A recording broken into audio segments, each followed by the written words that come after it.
have been on. Well, it's basically my fault because I've been tending to a lot of personal issues and stuff like that, dealing with my family. But yeah, we got the reg. You got me, Uncle Nerd, your host. You got what? Who is that? You got the wonderful and beautiful on the private eye, spinning the wheels of steel, Mika. You got the high. You got the ultimate humanite. You got the ultimate humanite. But you mean absolutely nothing to me, aka Dr. Wesker, aka fucking Claudie. And then you got the mercenary mop assassin, Count Kenny. Hi, everybody. Mop assassin for hire, Count. Hello, everybody. And, you got lame as me. So, the squad is what make me. Oh, you're not lame. Stop it. Hey, Mop Assassin, I might have some work for you, bro. Somebody really, this might be a family member too, bro. So that's always fun. Don't look at my face. Don't look at my face. So yeah, ladies and gentlemen, today we got a really good show in store for you guys today. We got a couple of topics. We're gonna be talking about Nike and Colin Kaepernick. We're gonna be talking about Aretha Franklin, and may she rest in peace. And no, we're not gonna be badgering her or anything. But like on the way to the funeral went and stuff like that, how certain aspects just wasn't right. How wonderful Burt Reynolds was, the Mary J. Blige and Faith incident, old bitches fighting and shit. You know what I'm saying? Mac Miller. No, what's his name? Mac Miller, I think it was. Mac Miller, dying and everything. Yeah.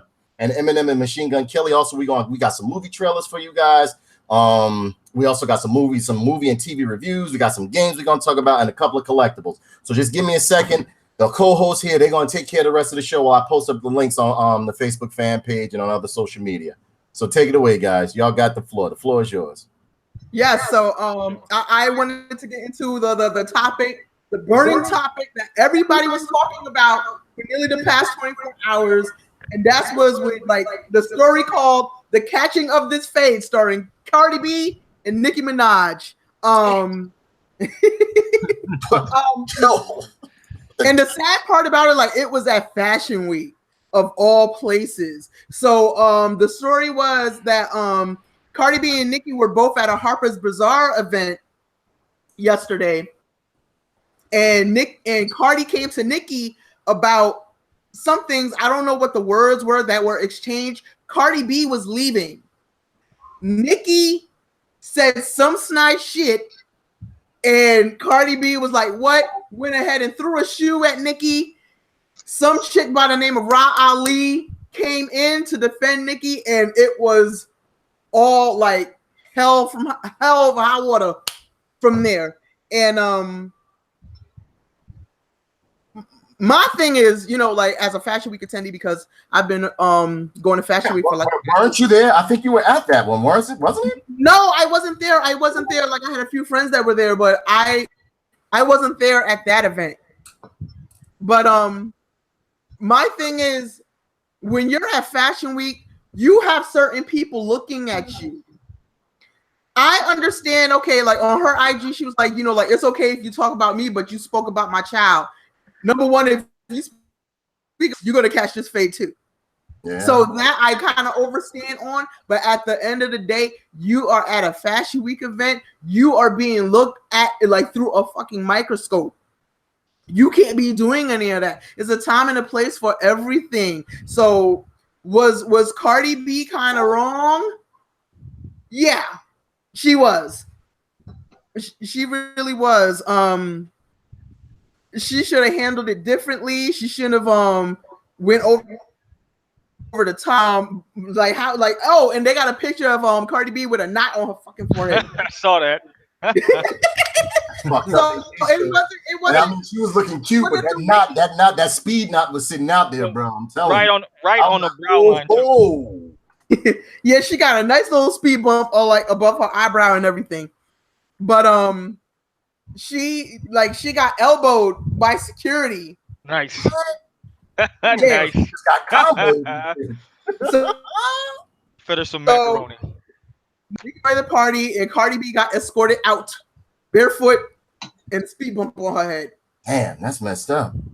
Yep. Messed up. So I don't know how this is going to affect her for the next Fashion Week. That's in February. Like, and this is my thing because I've been to Mercedes-Benz Fashion Week and I've been to New York Fashion Week. If it was Mercedes-Benz Fashion Week, right, she would have been blackballed because of the fight. She would have been blackballed. Yeah, like because what I understand about the Mercedes-Benz fashion, they have zero tolerance for that ignorant shit. They not they're not having it. No, they're not having it.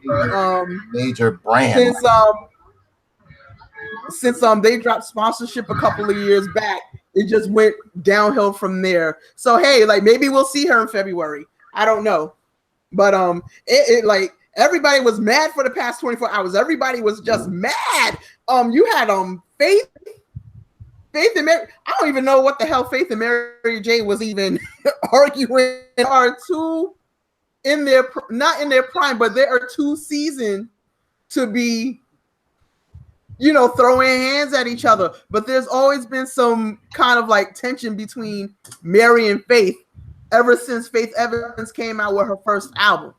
Yeah, that's because Mary J was on what single that was? Love Don't Live Here Anymore. She was on there. I don't know what happened, but they removed her vocals from it. Right. And they put vocals in it.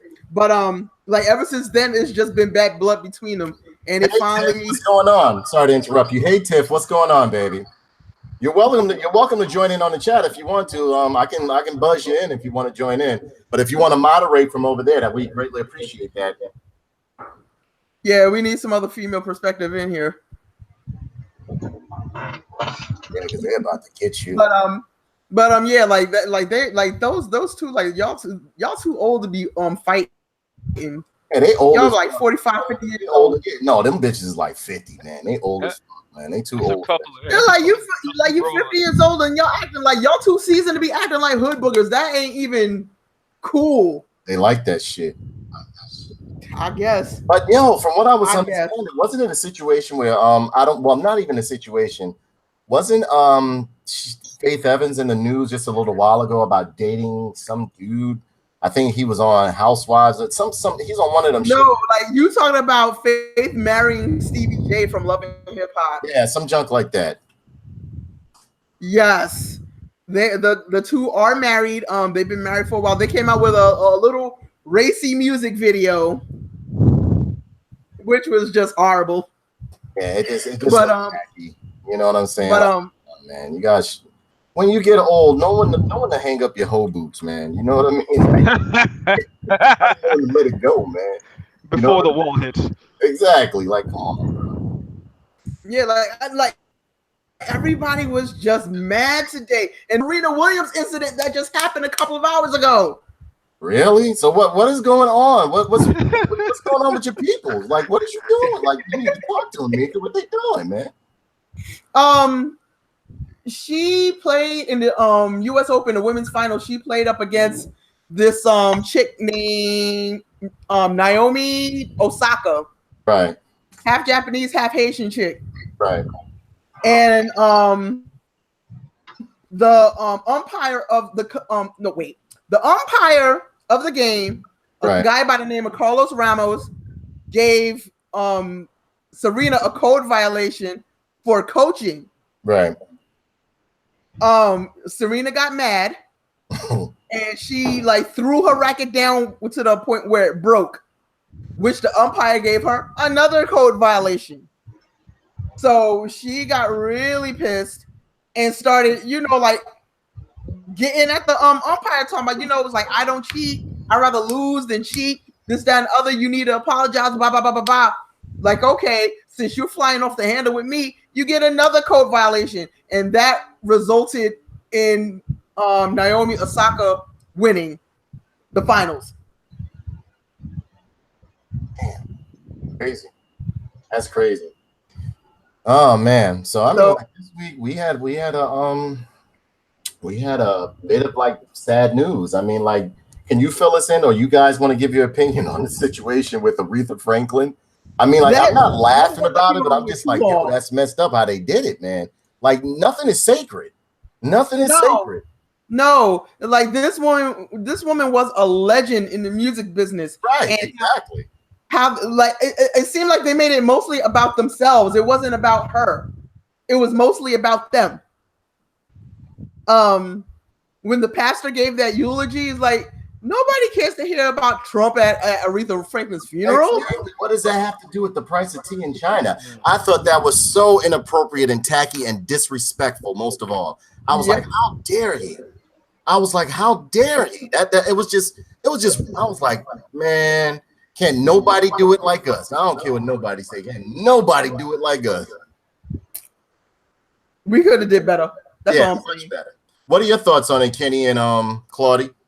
Most of the coverage I saw of it wasn't focused on Aretha as much as it was on everything else around it. It was really odd to see most attention pulled on like Clinton and everyone and the groping thing with what's her name, the singer. Priest grabbed himself the handful, or the pastor. That was. Oh yeah, that's right. What's the singer's name? The name escapes me right now. Christ. Little skinny gal who was singing, and then next thing you know, Ariana Grande. There you go. Ariana Grande. Yeah. Oh yeah, I told you about. Did you see the video I sent you? I shared on Facebook. Yeah, the priest getting his mitzvah. Oh yeah. It's funny. No one said. And then Bill Clinton, and behind her checking her out. Clint had his mouth open wide, and like he was. Yeah, he was drooling. It was funny. The dude still got it.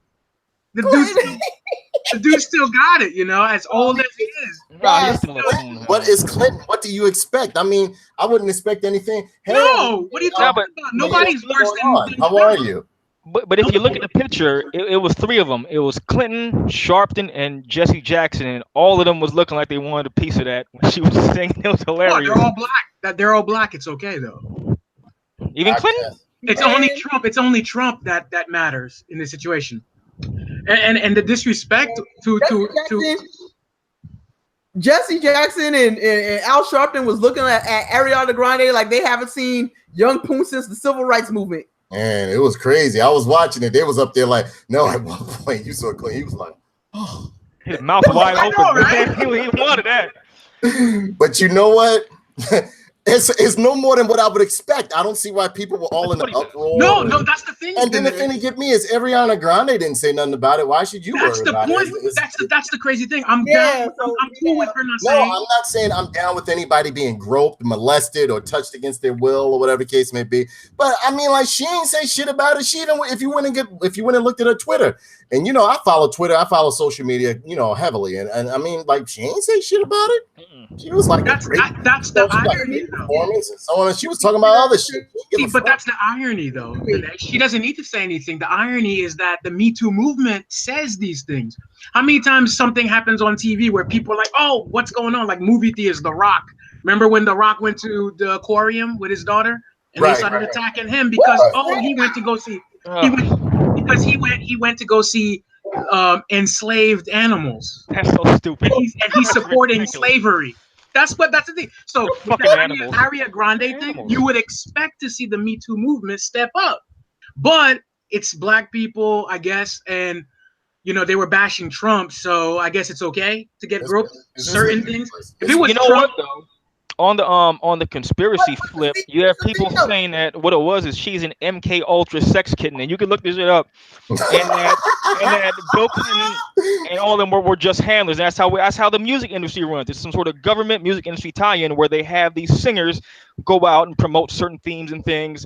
And I think even papers leaked back in the day that what's her name, Marilyn Monroe was an MK Ultra, one of these sex people. Wait, but so why is it okay for that, but then Weinstein and Bill Cosby and all these people are getting hit with this stuff then? What's the difference? It makes a valid point. So it's selective then is what you're saying. If they're not part of the in crowd, then they have to get shut down.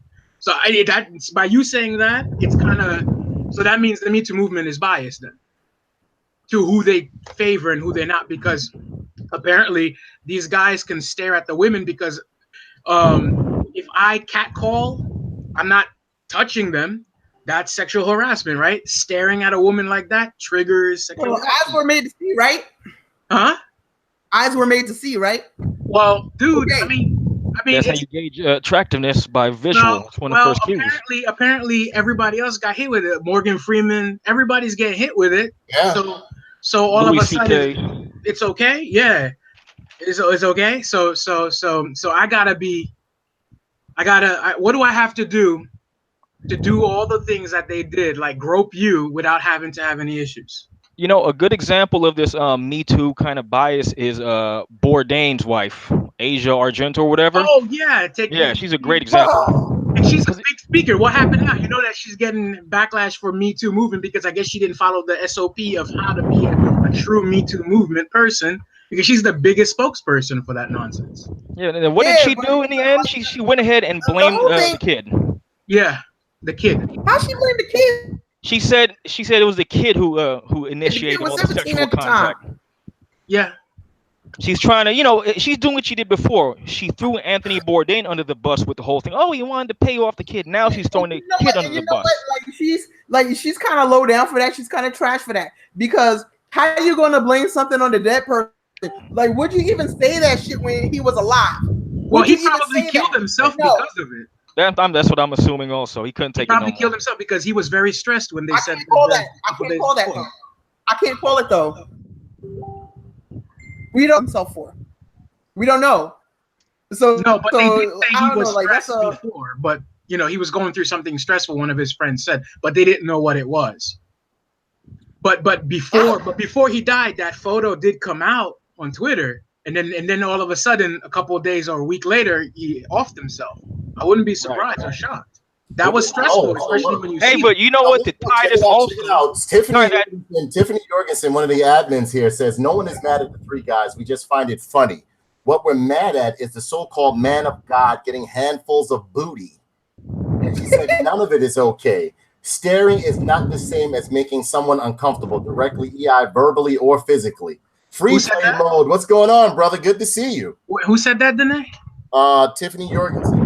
All right. Well, hi, Tiffany. Hi, Tiffany. Well, guess what? You know, in France, I can't say, "Wow, you know, you have pretty eyes," or else I'll get locked up because it's an offense. It's against the law. So explain it. You know. No, it's not. Not.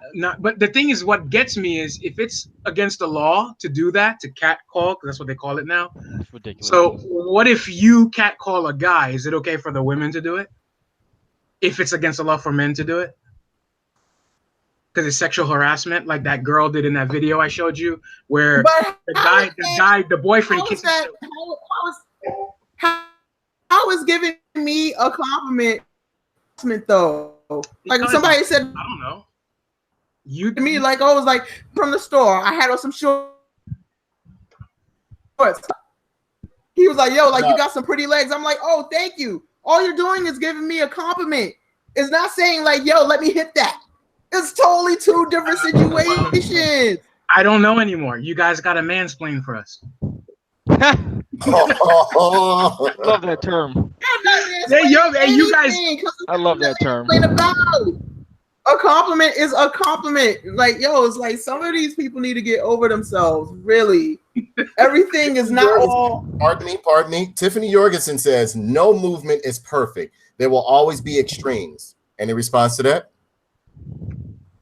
Here's the thing. No, here's the thing.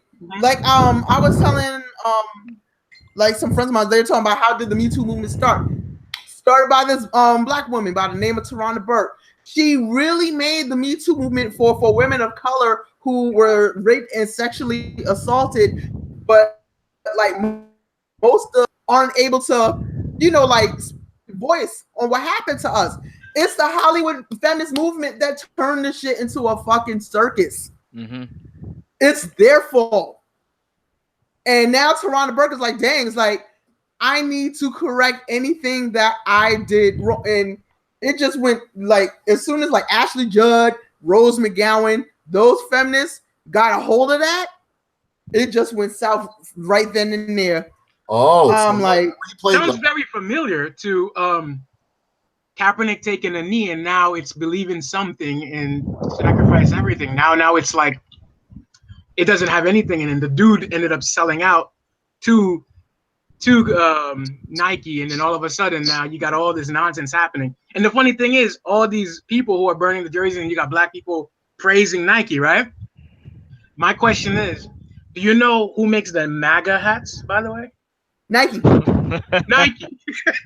So I'm waiting to see what they're gonna do now. Are you gonna support Nike, or are you gonna Yo, check this Also, out. the thing about that also is Nike this also out, makes check the this out. military's boots. Check this I out. know, right? Check this out. In response to what Tiffany said, no movement is perfect. There will always be extremes. Free Play Mo said depends on the movement. He also stated that, but the Me Too movement has become toxic. He also said because Incredibly Yes. so. to the point, I agree. now considered an unwanted sexual advance.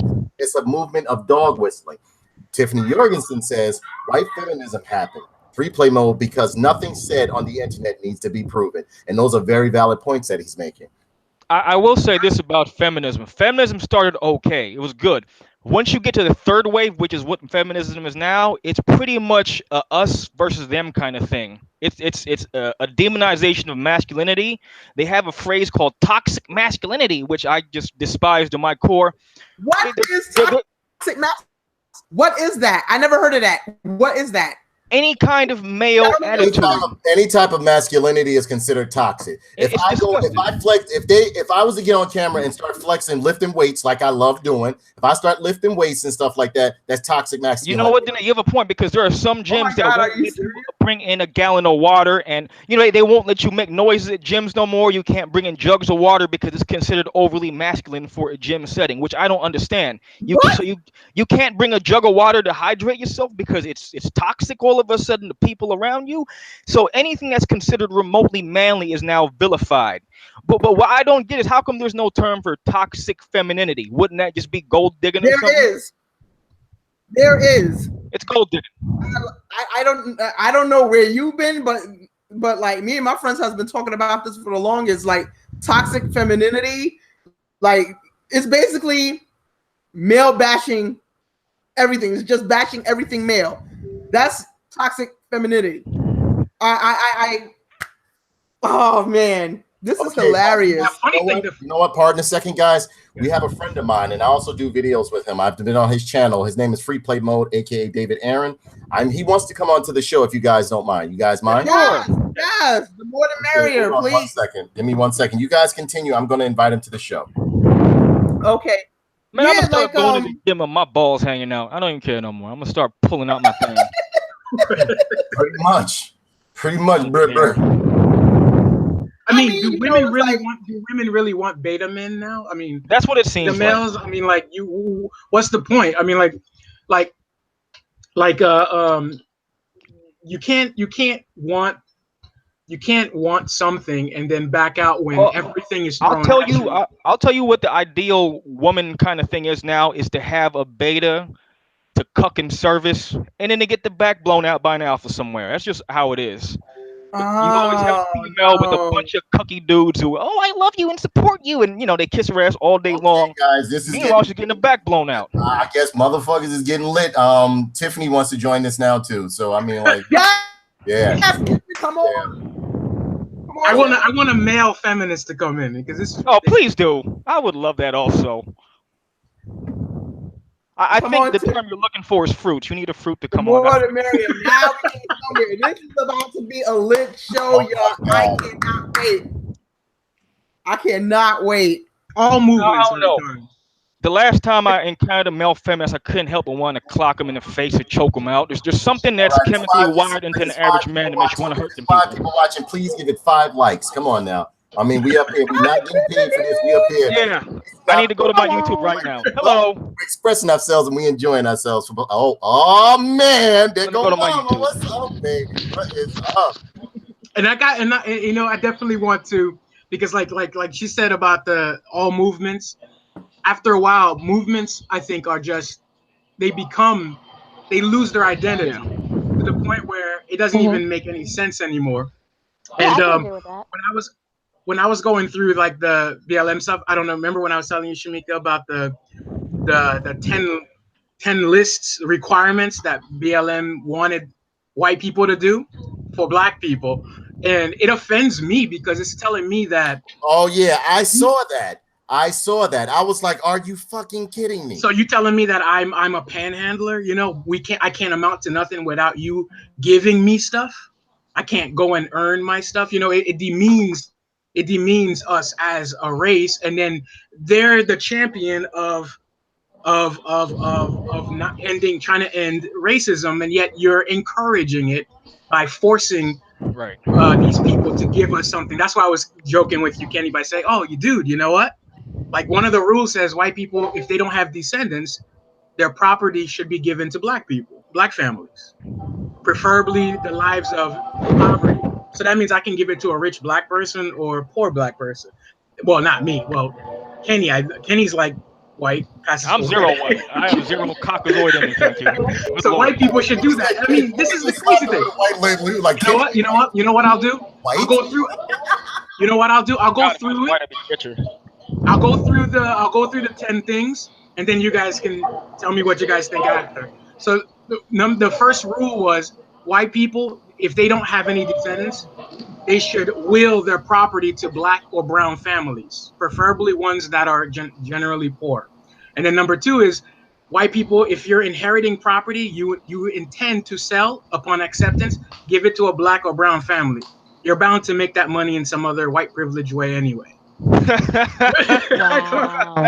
Now, number 3, if you are a developer or realty owner, you should build a multifamily house and build it to sustain black people or brown people, blighted neighborhoods, and let them live in it for free.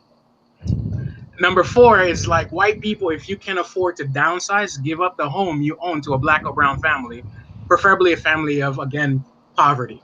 Is this real? Yeah, that's on their website. Man, get the.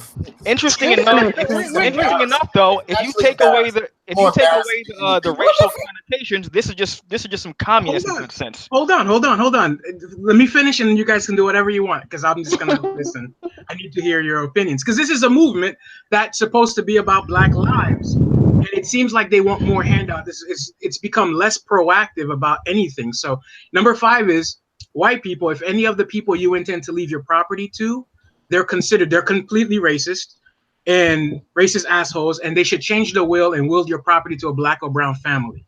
Number 6 is rebudget your monthly bills or incomes or any debt that you have, like cable bills, so you can donate to black funds or land purchasing.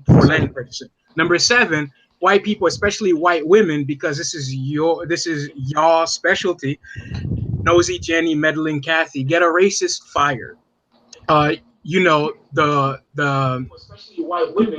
white people that live in your jobs, you're complicitly, you ignore them. Get your boss fired because they are racist too.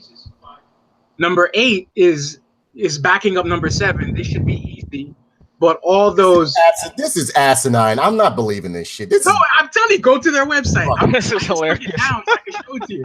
This isn't real. This is funny as hell. This is on their website. You probably found this shit on the Onion or some shit like No, it's It not. has to be. You know what? I'll post a link to it, and I'll let you link it on your This is thing. downright You know, embarrassing. I'm gonna tell you what, he's right, because a lot of the BLM thing falls in line with communist rhetoric, and this sounds very Telling communist you. to me. They want you to give them stuff, and that's basically, I'm telling you, that's what it is. They basically want you, or since you guys are not white, so if you are white women, to go get your white bosses fired, and that's what they want you to do, and get them fired, and don't address them as whoever, and just do what you got to do. Number 10 is basically to commit to the things and fight white supremacy how you can, because again, you saw this happening with Maxine Water. Remember when she was out in public telling everybody, hey, you guys got to email them, do what you got to do, basically inciting violence. What's the point of that? You're making us look like we're savages. We're just brain dead dummies, and we're better than that.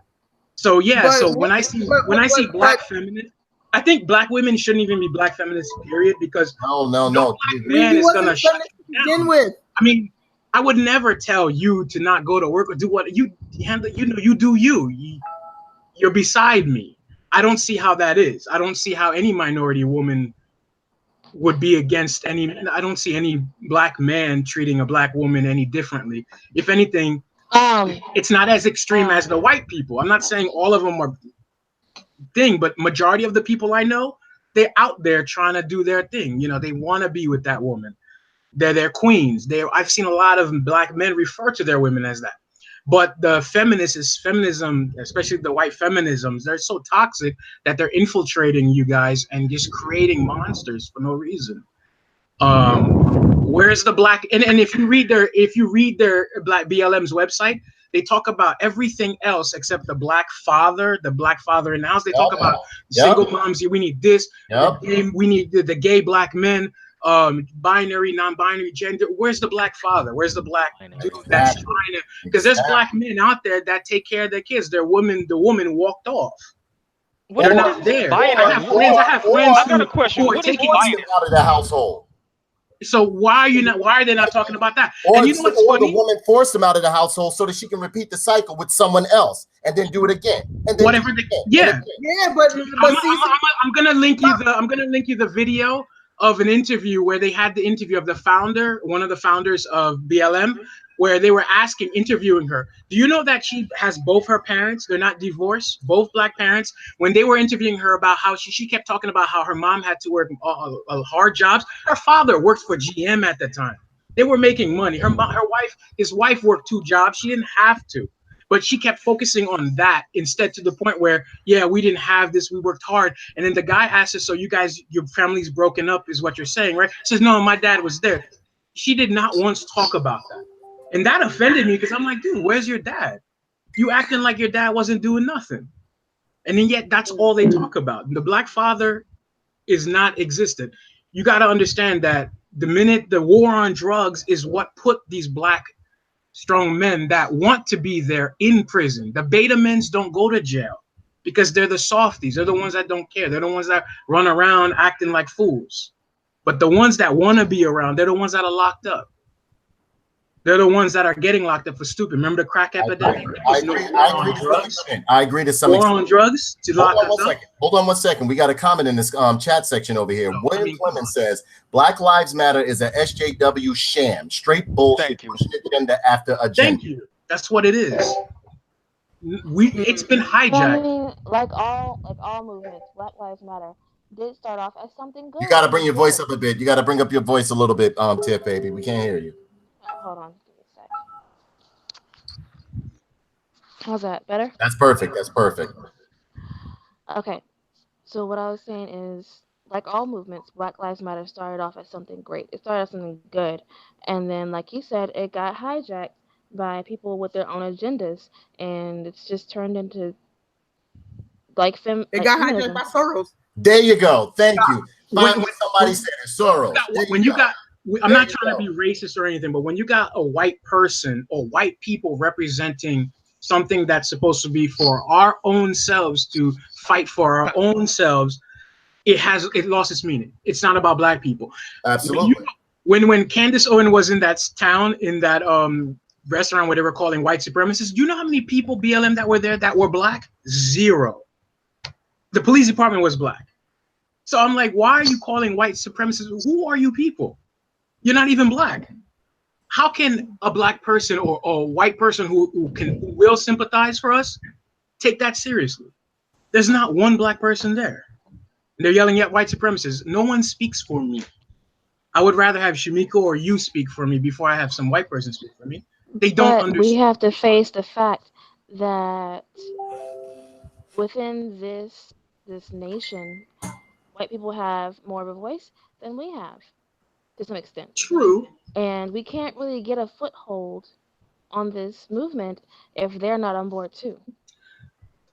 They can be on board in the sense of supporting, but they should not speak for us. I agree. They can't speak for us. They don't know what you go through. They don't know the struggle, so they cannot speak for us. They don't know what you go through. Imagine if you had a white father or a white mother. You're living in a split life. Your mom if your mom is black, she understands the struggle. You won't. You're gonna have to pick a side. Your father will never understand if he's white because he hasn't lived that. He hasn't experienced it. But you know what? Here's my thing. And a lot of people not to interrupt, but here's my thing. When it comes to interracial children, and when it comes to people that are interracial or like biracial, whatever you want to call it, they're not black, they're not white, they're mixed. Because a lot of people will acclimate them, especially black culture, would be like, oh, they black. No, they're not black. They're mixed. They're not black. They're not white. Because look, so in other words, we're supposed to accept, how I look at it is though, we're supposed to accept what the whites won't take. And no, we're not speaking bad about, because I know you have an interracial child. You have a biracial child, Tiff. But at the same token, the first thing that white people say, like, oh, that mixed child is black. The first thing black people say happily is like, oh, that mixed child is black. Because black people want to acclimate themselves to anything that's not black. So I mean, like in that aspect where you're talking in terms of like, oh, because a white parent and this and a black parent that. No, mixed children, interracial children, or biracial children are not black and they're not white. They're mixed. They are But both. then you do have mixed children who do understand the struggle because they do look black. They're treated a certain way. Racist people are not going to say, yeah, you're mixed. They're going to still get called the N-word regardless. Exactly. Of course, but at the same so token, that's what I'm referring to, the confusion, because they are going to be torn because they're like, crap, you know, why am I going through this? Because they won't experience it in their household, but they should be aware of the reality that, look, you have this blood in you and it's going to be with you forever.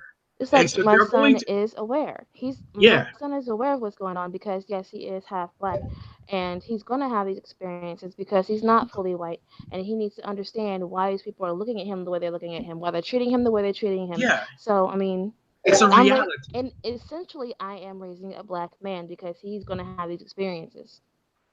He's what? What you say? I said essentially, yes, we are raising a black man because he's going to have these experiences, whether he's half black, half white, doesn't matter. I would agree more so he's going to have the experiences that you pretty much, how can I say? You're better off raising him as a black person because he's not going to get away from however dark he has. Exactly. The society or the racism is going to refer to him as that. I Regardless. have the same fears as any other black mother. Because he's mixed, it doesn't mean anything. He's going to be treated by the police as they treat any other black child, black man. I don't call mixed children. I don't call biracial people one or the other. They're mixed. They're just simply mixed. They're not black. They're not white. I don't call them like, oh, you black. No. You know, my cousin has your complexion. My cousin is biracial. Right. Because he has a white father. Right. But he's as dark as you. Explain that to me. You can't see, but they're still mixed. You can't see it. They're still mixed. So what? Your color is still going to be the bane of who you are. Yeah. No, they're going to still. Token, you at the same token, no, a person that is of both like two different ethnicities, they are mixed. And I understand what you're saying, Janae. I totally understand what you're saying.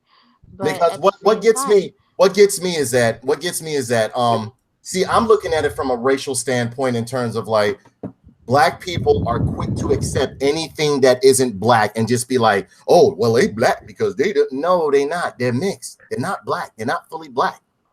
Yo, what about Rachel Dolezal? Black doesn't make you black. I'm just as proud. Honestly, I'm just as proud of my culture and my ethnicity as that Caucasian would be. Because see, I look at it like this: a mixed child is not going to be called white. And no, this is no sense of prejudice or anything, but a mixed child or a person that's mixed is not going to be called white. They're not going to be called black, though. They're not black. They're not black. They're not black. They're mixed. No, they're going to be called black, Danae. They're going to be called black. Trust me. They're going to be called, but they're not. They're not. Regardless if they're not. That's not logic. Doesn't make you black. You're right. Logically, you're right. But looking where we live now, today, it doesn't matter. Whatever you say is going to go over everything. Yep. He's a black person against a racist person. Go ask anybody who's KKK. They're going to tell you, what are you talking about? Looking at it logically, that person is not black. That's what I'm just because instantly, like my cousin, like me, like my cousin. Logically. No, listen. My family is heavily diverse. But at the same token, I mean, they've never like acclimated themselves as being black because they were honored. Like I come from a family that deals in logic. They may be ignorant at times, but their logic, they're very intellectual.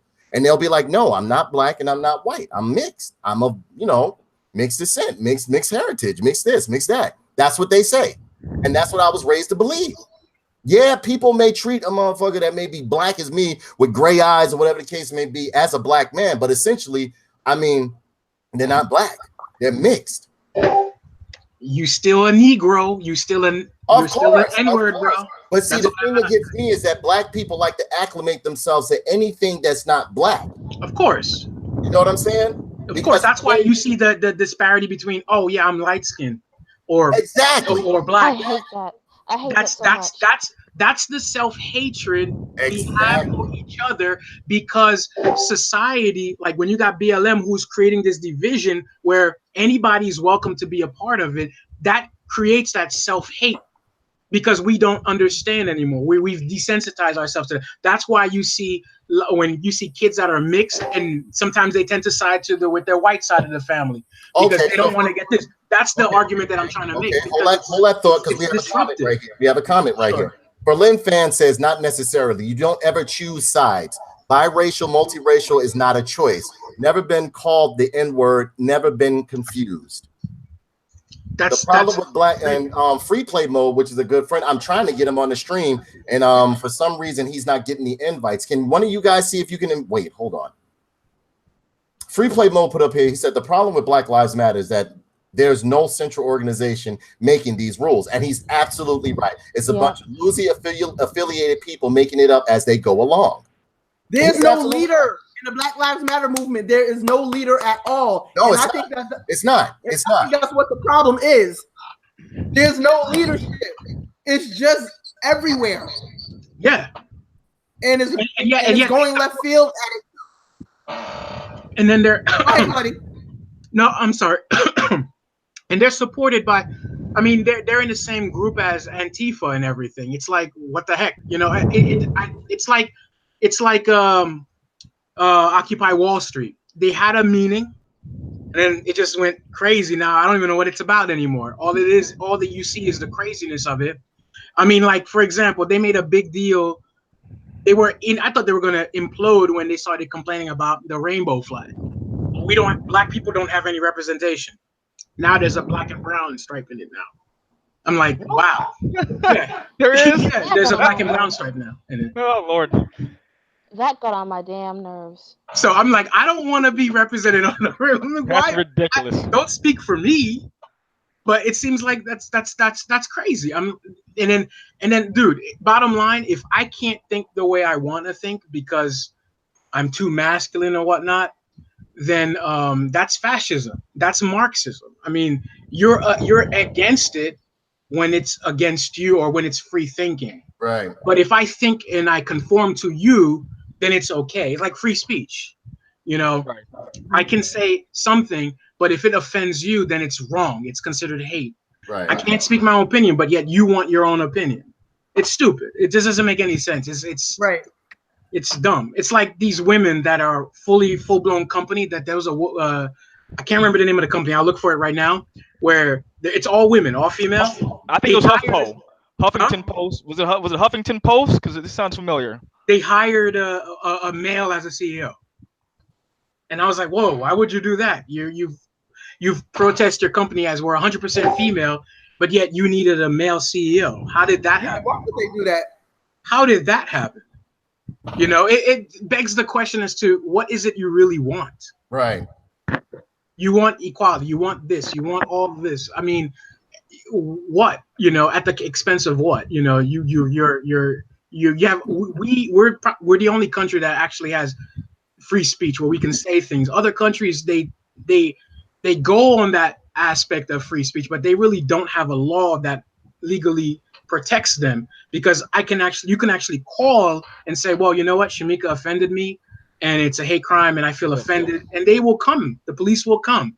Here we can say what we want. Hard, not really, not no more. Well, we're losing that slowly, but it's going away. Freedom of speech and everything. Because now everything's considered offensive. You know, we mask everything. We got rid of the whole phrase "sticks and stones." I think that's the issue. There's no more sticks and stones. It's all, oh, I'm hurt. Let me go hide somewhere.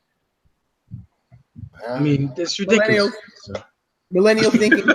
Yeah. I mean, what's your input on it, Tiff?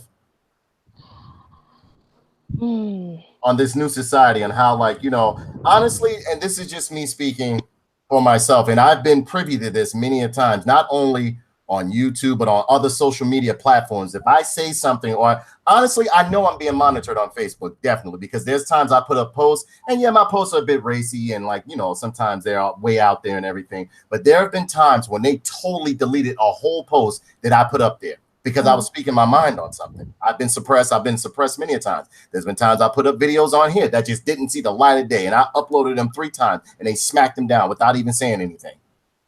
So yeah, we do live in a society now where so like freedom of speech is totally abolished. It's non-existent. If you don't conform to, how can I say, if you don't conform to like this snowflake or this ultra sensitive, irrational, unreasonable society now, a way of thinking or ideals, you're completely thrown into the bad boy cage or vilified, and you push you down, and they instantly like.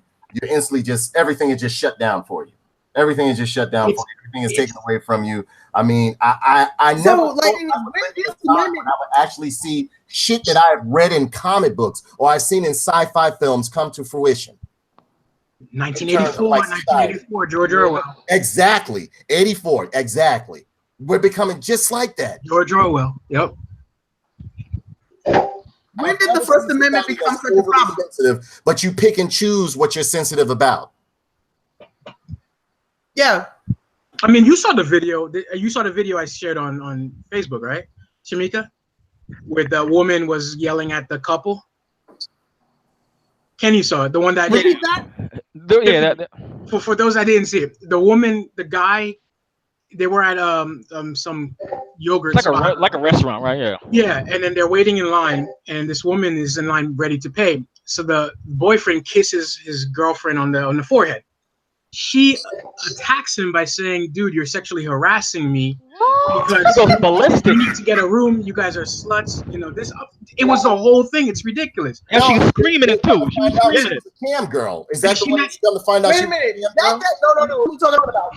I think I know what you're talking about. That clip is like a couple years old. I think like 2 years ago. And I just found that really, really stupid. Homegirl is just miserable because she can't find she started attacking everybody. I'm American. This is America. I can say whatever I want. And then this foreign dude said, "Look, please leave. Oh, go back to your country." I was like, "Wow, okay." Was it But staged? here's interesting.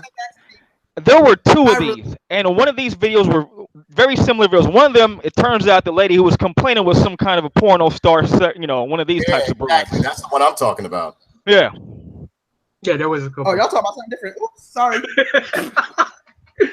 but Shouts out to mentally unstable, wall-hitting porno stars, useless people. But bottom line, it's like, I mean, it's like there's venues for this. It's like this. I think this triggered this event because watching Aretha Franklin's funeral.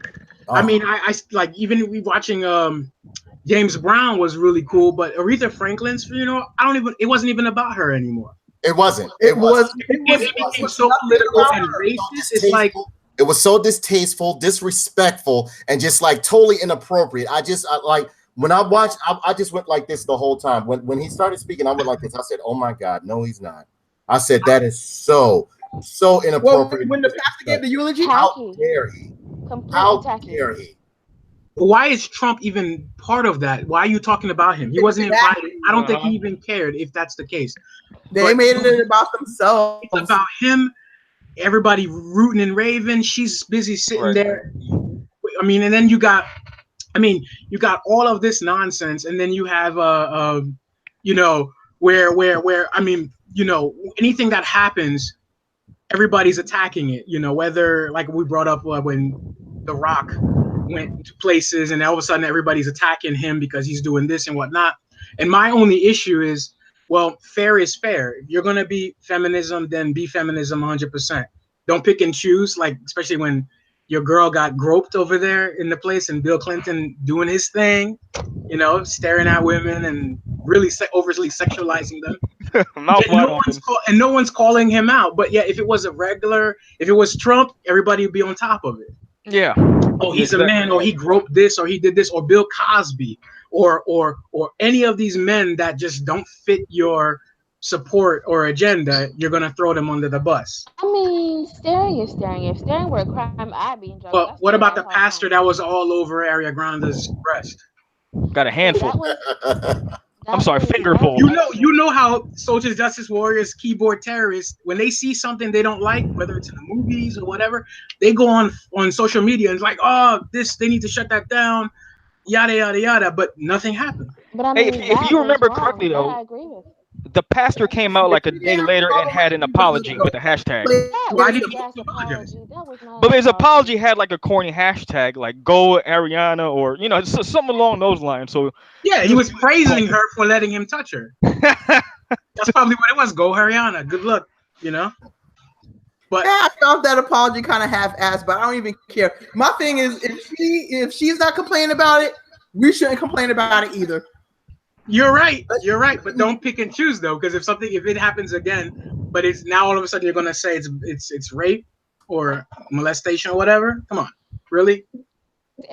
Ariana is not known for speaking up.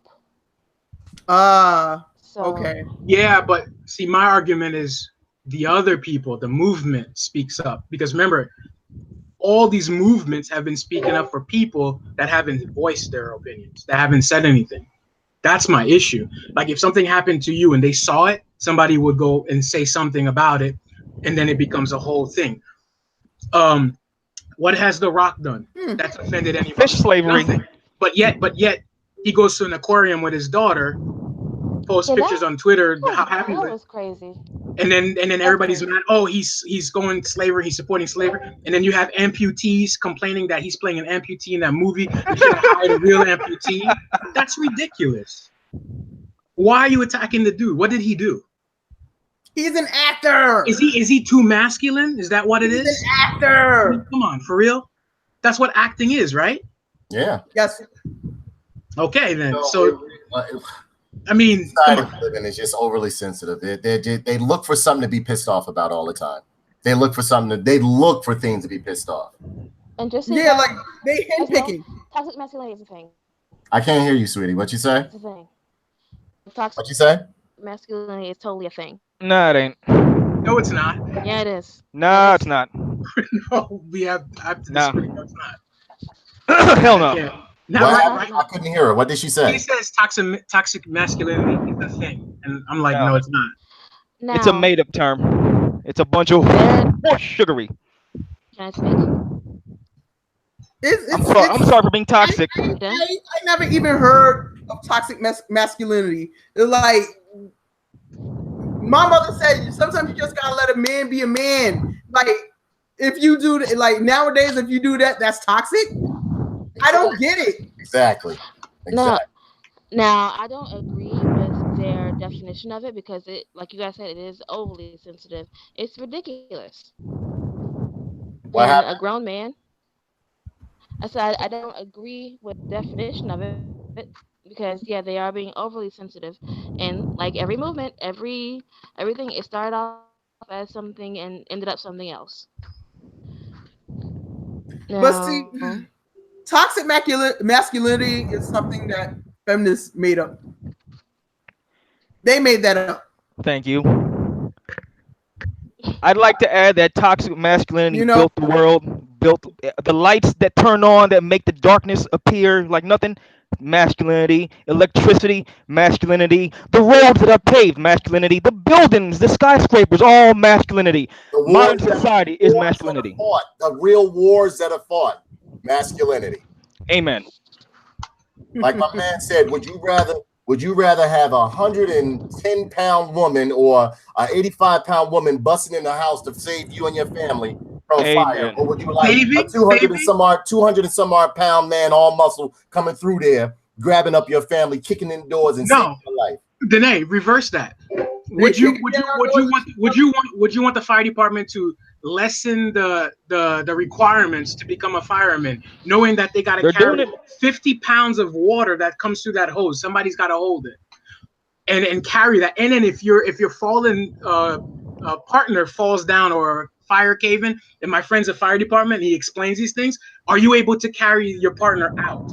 and carry all that equipment with the axe and everything that you need to do? Would you want them to lessen the standards so that way they can't come and protect and get you out of the fire? Remember, they're first responders after everything has happened.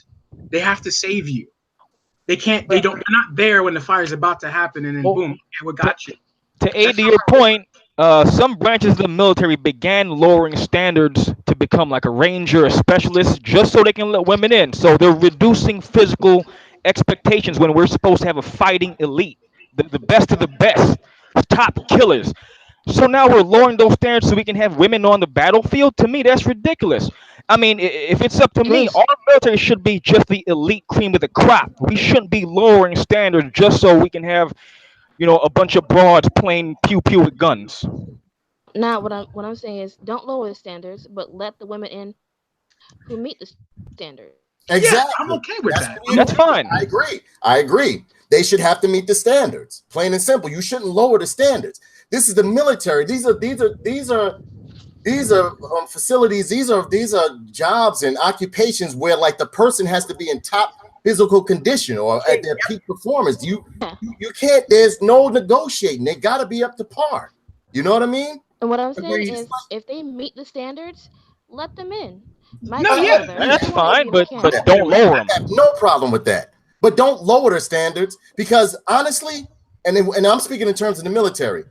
Those over there, our enemies, they not lowering their standards. They raising them. In Turkmenistan, you got 4-year-olds with AK-47s shooting apples, ready to kill all of us in sight. What I'm saying is, my grandmother wanted to be a mechanic. Toxic masculinity is them not letting her be a mechanic and saying, no, go to be a beautician like a good little girl. Okay, that's so what I call toxic. Well, yeah. Check this out. Hold on. We got some chats over here. We got some messages over here. Free play mode. Lorraine Avella says, yup, it's just not that deep. Free play mode said there's a difference between what toxic masculinity is and what the feminism version of it is. He also stated what real toxic masculinity says is that a man cannot show emotion. He cannot cry when he. I agree with that. You cry, you's a bitch. Ain't no crying here, son. Hold on. He cannot show any kind of emotion when something negative happens to him. He also stated toxic masculinity says that he has to hold those emotions, never revealing to anyone until it finally boils over and explodes. Lorraine, you're supposed to go fight someone about it. That can handle that, though. Of course, and we have no problem with that, Lorraine. The women that can handle that, excellent. But we lower the bar. We shouldn't lower the bar because our enemy isn't lowering the bar. People that need saving, they need people that can fit the bill to save them. And free play mode also says the feminist version of toxic masculinity deems any behavior that would be considered male-centric to be toxic. Disgusting. I don't know with that. And also, Lorraine, we got some more comments because it's getting kind of heated up in here. Everybody in there, everybody that's watching, make sure you hit that like button. Already done. I was number 2. The standards should not be lowered. Free play mode said this is what I disagree with. Lorraine Avella says free play mode says having been in the military, if the military was the elite of the elite, nobody would ever get in. We do not live in a militaristic society. Maybe we should. Because you know what? Crying is weakness leaving the body. I don't want to hear none of that. Repeat that again, bro. Crying is weakness leaving the body. That's all it is. It's weakness. Damn. Ain't no child of mine gonna ever cry, especially a son. Lord, please don't procreate. I don't intend to. Like, did Thank you you. guys ever see Free to Be You and Me? I don't want to raise sissies in this sissified world. I mean, there's no problem with that. I'm trying to raise human pit bulls, I'd not rather have freaking you crying weakling than men. on somebody. Oh God. He said, All I have to say is it's like, he said, read Starship Troopers, then say that. Man, my kids are gonna be red-nosed humans. He said, red-nosed humans.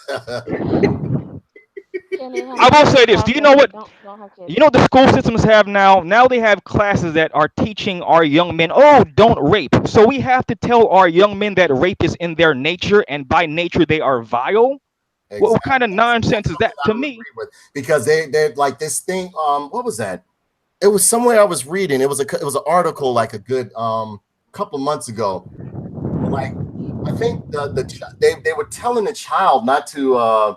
In so many words, you're not supposed to have any type of feeling of sexuality towards the opposite sex, and if you do feel that way, you're wrong. No, I would never condone rape because I think that's a crime worse than murder.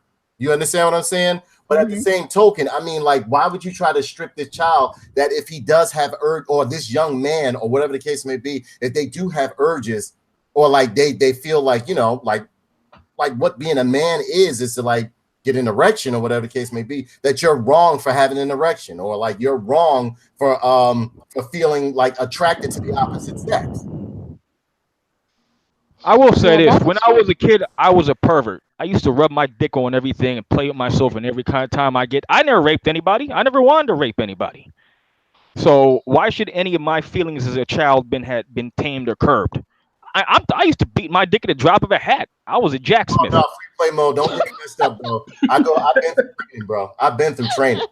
A dude is right. Don't get it messed up. I'm benching heavy weights, bro. I'm benching heavy weights, and I've been through training.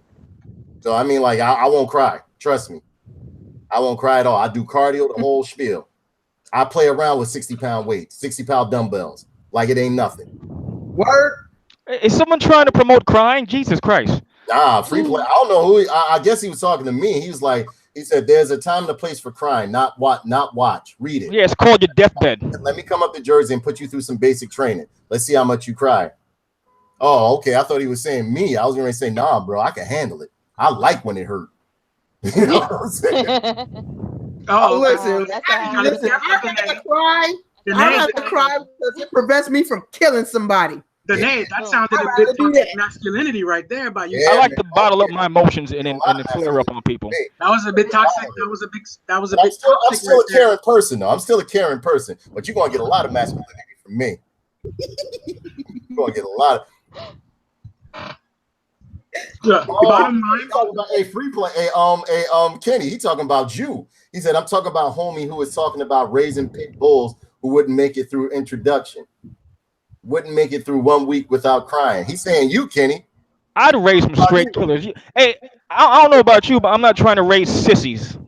So my kids are gonna know nothing but jujitsu, Muay Thai. They gonna be champions. They're not gonna be cowards, son. There's no cut in my blood. I don't know what you're talking about. Okay. It's a beautiful night, guys. Nah. I'm a little bit inebriated. Ain't no Let's cut in my blood, sissy. keep it From happy. now on, I'm calling that dude sissy. Shamika has a cocktail Talking going. about this cut in my blood. Get out of here. Courtesy of Belvedere Vodka. Oh man, She's drinking the that's you know what this Cheers, is. mama. I like it. I like Oh, it. you have I like it like this. I like Tiffany. when it's like this. Belvedere is where it's at. I like it. This Sorry about this. like being in the county again. Let's go. What's up? Let's go. We in the county. Got my man Claudy. Hold his shank for me real quick, bro. Hold it. I'm about to get real quick. But I'm gonna say this though, since we'll move on from the Aretha Franklin the faux pas funeral, because it wasn't even a funeral. Yeah, It was there are other things going on in the world. Yeah. So the other thing is the Nike commercial. Oh, And that believe in something and sacrifice everything. Well, hell, I can put Trump's face there too. Explain that to me. So you see, it means nothing. And all these black people like, yeah, that's right. Well, guess who makes the MAGA hats? Nike. So what you gonna do now? And military boots. So anybody who's gonna burn anything, I'll give you my email so you can like PO box and you can send me all your Nikes because right now you guys are being hoodwinked by Nike, who feminists and anybody shouldn't even be supporting because they putting women out in Indonesia on sweatshops and slaves making their sneakers for you that you're wearing right now. Hey, but hold on. You know those no, small no, little no, hands wait. for detail. Huh? What'd you say? I'm trying to invite David. I'm trying to invite David to the chat. That's the one that told you need to go to boot camp. Hey, look at this fool. You don't even. I train jujitsu 3 to 4 times a week. This fool gonna talk. I don't train. I'll beat the crap out of this free play sucker any day of the week. I'll strangle you half to your death. You gonna talk to me? Team Silver, motherfucker. What you want? Woosah, Kenny Woosah. So wait. Queen Silver, Poha, you punk. Dude, Rain in the custom before Poha, he you get little that video banned. I trade all day long. You ain't gonna tell me nothing. I sweat and I bleed for mine. In my blood right now. Let's What's YouTube happening? video. Yeah, Demonstration. look at this. Hey, let me say something. This fool just said Team Glock 17. Yeah, you would need a gun to put me down, you coward. I bet you built like a woman too. I would choke the hell out of you and enjoy. I'll break every bone in your body. Hell your Gracie bloodline. What you gonna do when I come for your sorry ass, you punk, with your gun? Oh, I'll just cripple you. Oh man, let me see what he got to say. I'm the same bloodline as the Gracies. What you gonna do, you punk? I know they I can trace my lineage back. My fighting lineage goes all the way back to Brazil. The days of Valetudo. Who the hell are you? Woo. Fucking coward. Did I break out the popcorn now? I already had some. Ooh, Team Glock 17. Hey, you're a fucking pussy. He I'll said, destroy you. Kenny, he said I'd rather live a cow. I'd rather be a live coward than a dead wannabe jujitsu. I'd rather be a man and be you, you half a vagina. I'll murk you. Hand to hand, one on one, without your little pussy gun, I would end your life. And I know that 100%. I train with killers. Who the hell do you train with? A video game controller? Oh boy. Oh man. Okay, wait. Right. So, Let me say something. My house has trained the likes of BJ Penn. The killers, you know, shootbox from Brazil, all the heavy hitters. What you gonna do? Who are you? You're a punk. Right. Moving on. Guys, can we chill? Moving right along. What's up with Mac Miller? I think his name. Yeah, they said Mac Miller died. Yeah, crackheads, huh? I'd like to see you on the streets, but you probably don't even be in them. You probably sit around, you play video games all day. I would strangle you. This fool just keeps talking. You know, he's not, a free play. He's not from Jersey. no, he's not from Jersey. He's not from Jersey. I wish I was so I can go see him. I'm from California. Yeah. So See, this is yeah. Go on, Shamika. the issue with Mac Miller, you know, like I believe it was he passed away only 26 years old, and this is That's these crazy. rappers nowadays. They need to leave them drugs alone. Well, they mumble rap about these drugs. Because at the same token, because I'm old school, at the same token, it's kind of our fault because it's like we sold the game. They are taking it. You know what I mean? Like we sold about we rapped about selling drugs, this that, and the other. Now this generation is talking about taking them. Because we did it for the job back then, because we had nothing else to get money from, because we were already institutionalized. So it already jaded the black community to even try to get a job, because in this country, compared to other countries, where if you do go to prison, like in Russia or whatnot, you still can get a job like everyone else. Except here, we demonize those that have a job because our applications are specific to ask that. So that's why we sold the drugs. These kids over here don't even need to do that. I think Joe Budden who challenged Little Yachty and says, dude, you articulate, you smart, you college. Dude, act like that. Stop being this degenerate of mumble nonsense and crap like that. He called them out on it. But you know what though? Unfortunately, that's what sells right now. That's what sells. I'm not buying. That's true. Crap. That's what sells. I'm not buying. When I see young boys buying clothes that you guys wear, I have a problem with that. Okay. Go on. Which goes into. You know what? I'm gonna bring up this article right here, and it talks about what's his name? It's speaking in terms of what's his name? Mac Miller. Mac Miller. Yeah. What does it say? I'll share this with you guys real quick. Because mind you, he died from an overdose. And it essentially says right here at CNN. Can you guys see this? Yeah. Mm-hmm. Okay, it says Mac Miller, rapper and producer, dead at 26. Mac Miller, a rapper and producer who began his rise in the music industry in his late teens, has died. His family tells CNN he was 26. He was only 26 years old. That's sad. He was brought light in this world for his family, friends, and fans. His family wrote in a statement obtained by CNN through Miller's publicist, there were no deaths There were no details on the cause of his death. The Los Angeles Police Department. He overdosed. That was the cause of his death. He OD'd.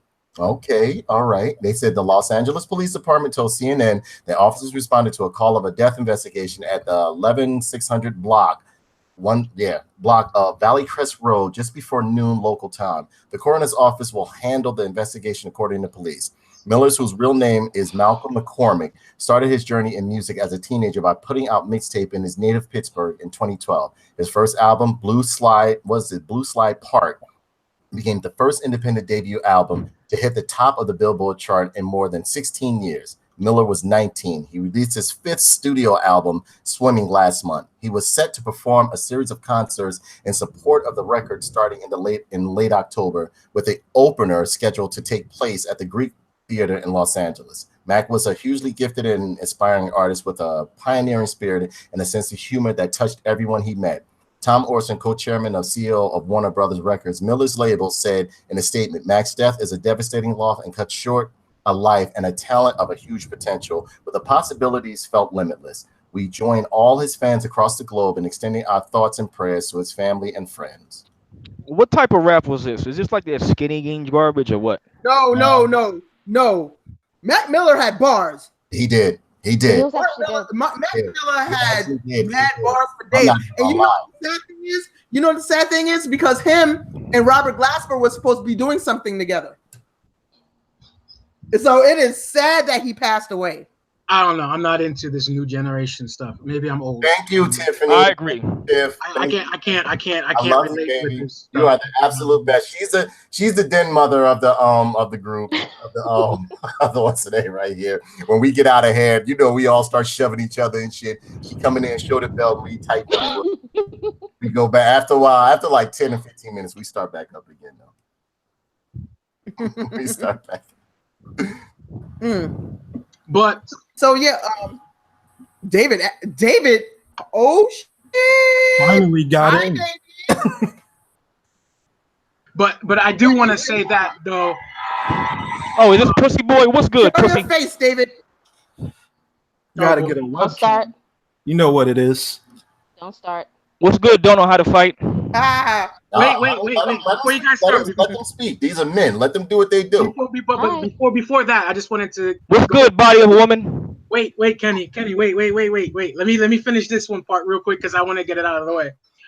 Because since we're in the hip hop thing, where because of the Eminem and beef now that's going on. Yeah, exactly. So for me, my brother. Since I'm so disconnected from this era of hip hop or whatever they want, I don't call it hip hop personally. I agree. But this era of nonsense, my brother sent me a video of the rebuttal of Machine Gun Kelly, the what's it called, Devil, whatever. And so I heard it, and I was like, wait, there were people. Yeah, Rap Devil. Rap Devil. Yeah, up in that. So I heard it. Machine Gun Kelly's got nice bars. So I was like, oh, yes, he does. It sounds old school, and I was like, this is really good. I'm like, wow. So are they going back to the old era? Because I was like, but then see, here's the thing. Wait, hold on, David.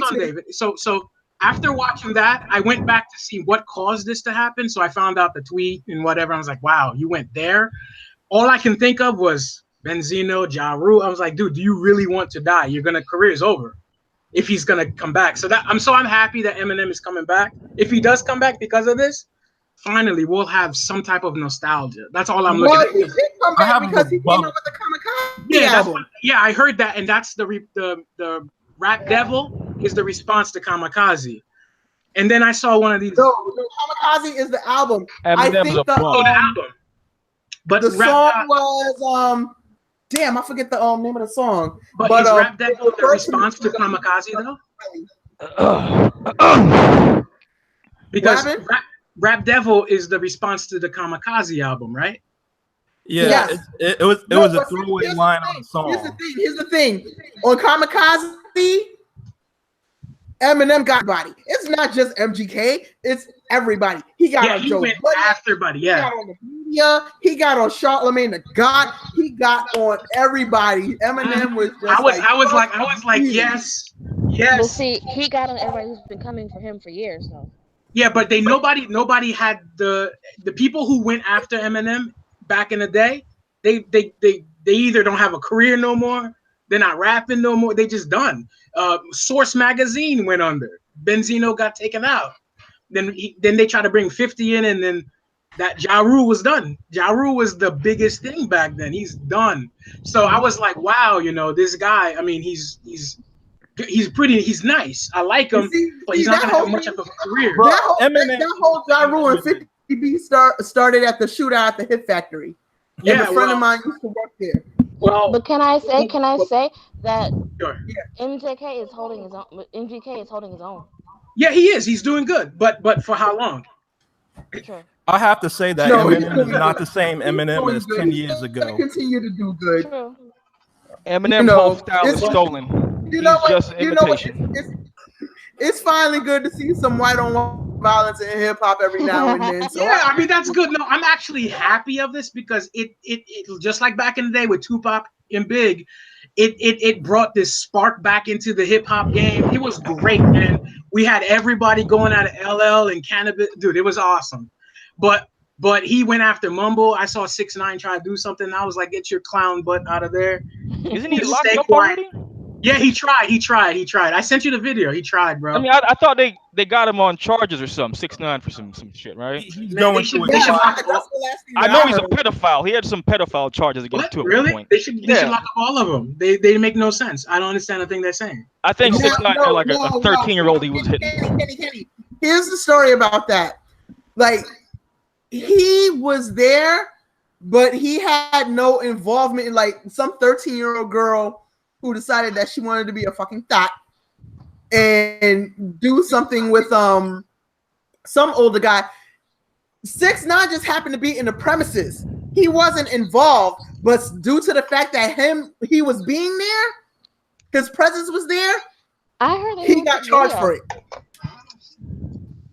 But you got to remember, at the time, he was only 17 years old. He was a minor Oh, he was a young lady at that point. at the time. Yeah, he was So- soft. Yeah, that's right. Anybody looking like He was that, a minor. yeah. I couldn't even tell. He was androgynous. He was androgynous. That's what they call it today, right? Eminem's going to get barred up by a bunch of these people. He's not the same Eminem that he was like 10 years ago. That's true.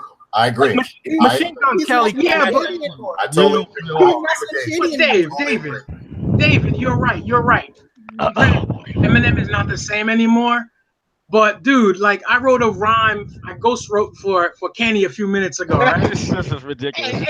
and it was so easy. Maybach, my back, dude. I can just throw things that rhyme too and not make sense. And I guess that's a hit, But right? that's the thing when you listen to Eminem's albums over the last 10 years, he hasn't said it. Yeah, he come compared to these Lil Yachty and these knuckleheads.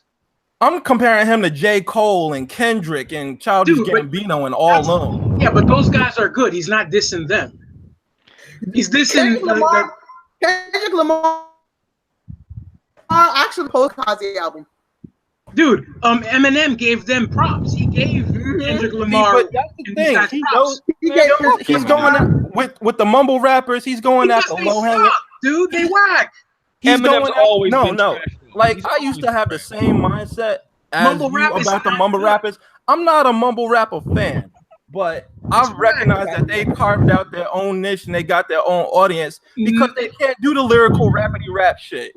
So it's okay for them to say, oh, Tupac, oh, you OGs are boring. Biggie was boring. Dude, they didn't grow up on that, so they But have still, then they don't call it hip hop. Well, yeah. No, I wouldn't have a problem if they called it Listen, something no, else. wait, and not wait, hip-hop Call rap. it something else. Yeah, call it Fairyland. Oh, There you go. Marvin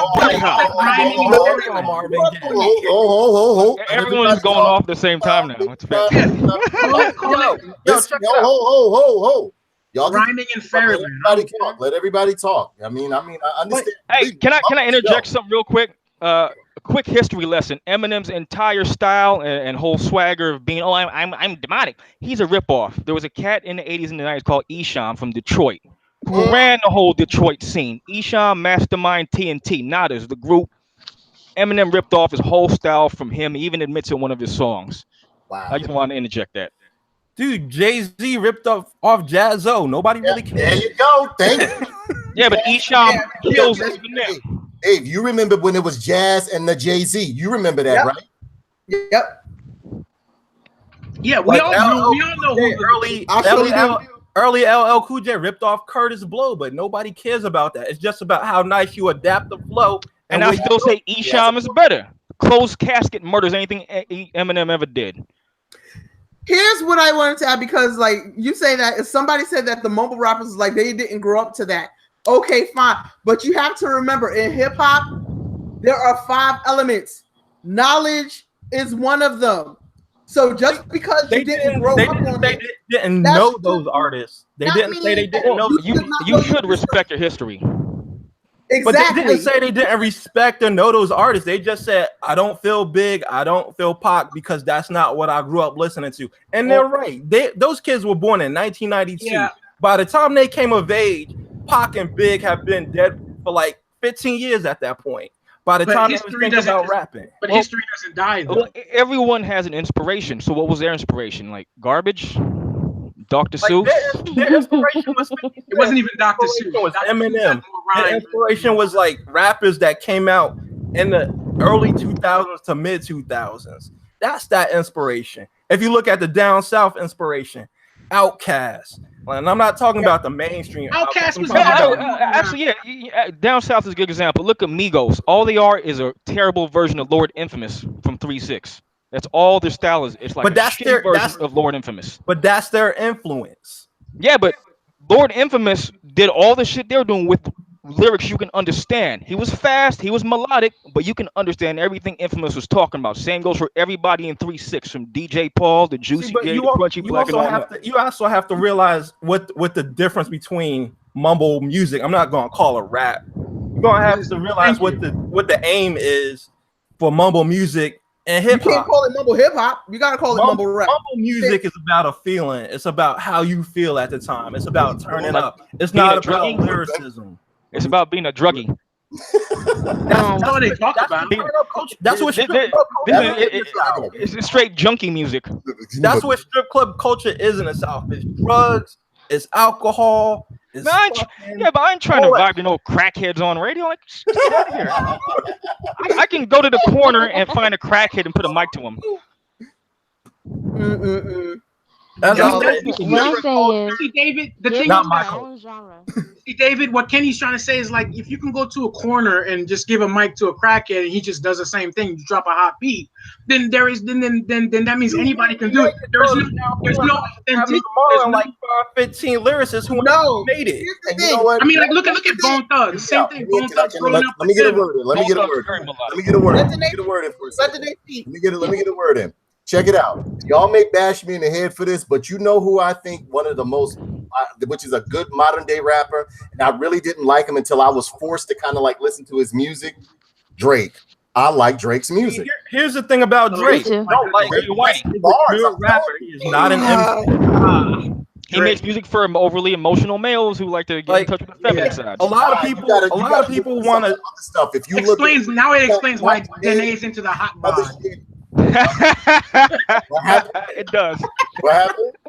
He said it explains why you're into hunky dudes. Yeah, hot bods. Like, oh yeah, he looks good. Yo, he looks All like right, since I'm in the that's why I got Claudie, and that's why I got what's Kenny on the show, because I like you and I want hey, I'm not mad at you, but I'm just saying, I'm not your type though. I'm just I'm joining the Me Too movement. I've been harassed. Yep.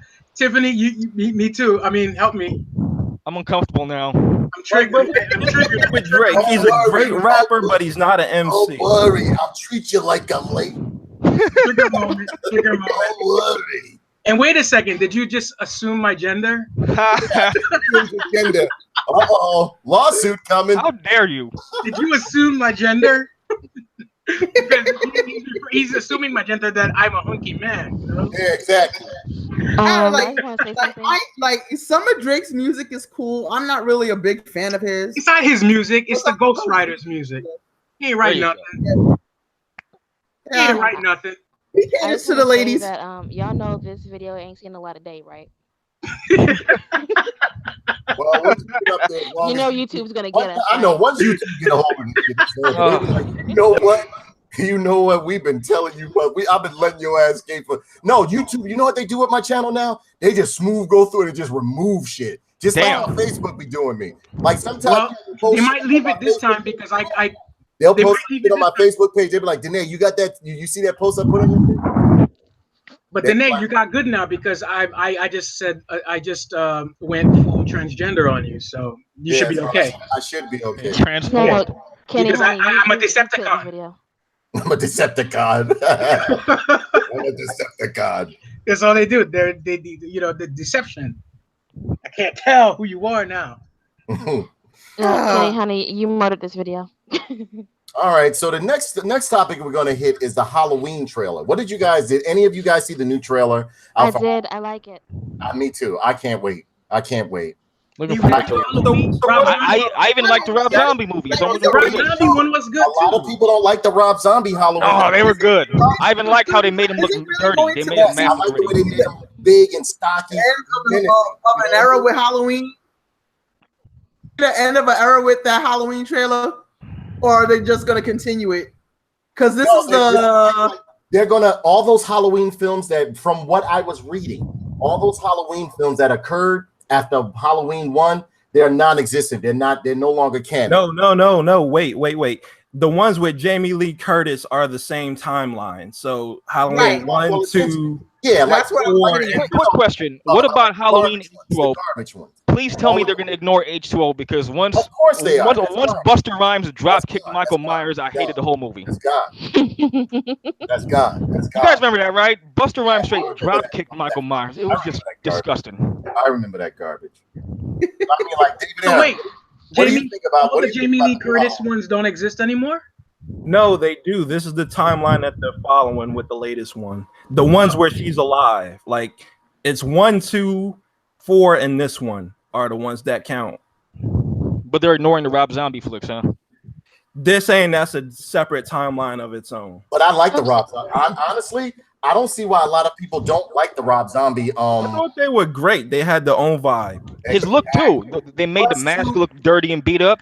Exactly, and they made these monster slashers, or like these serial killers, menacing and terrifying. They were these big giant goofy, like big giant. Right. Let me rephrase that before I get what's the name. These big giant menacing characters portrayed these serial killers, and I loved it.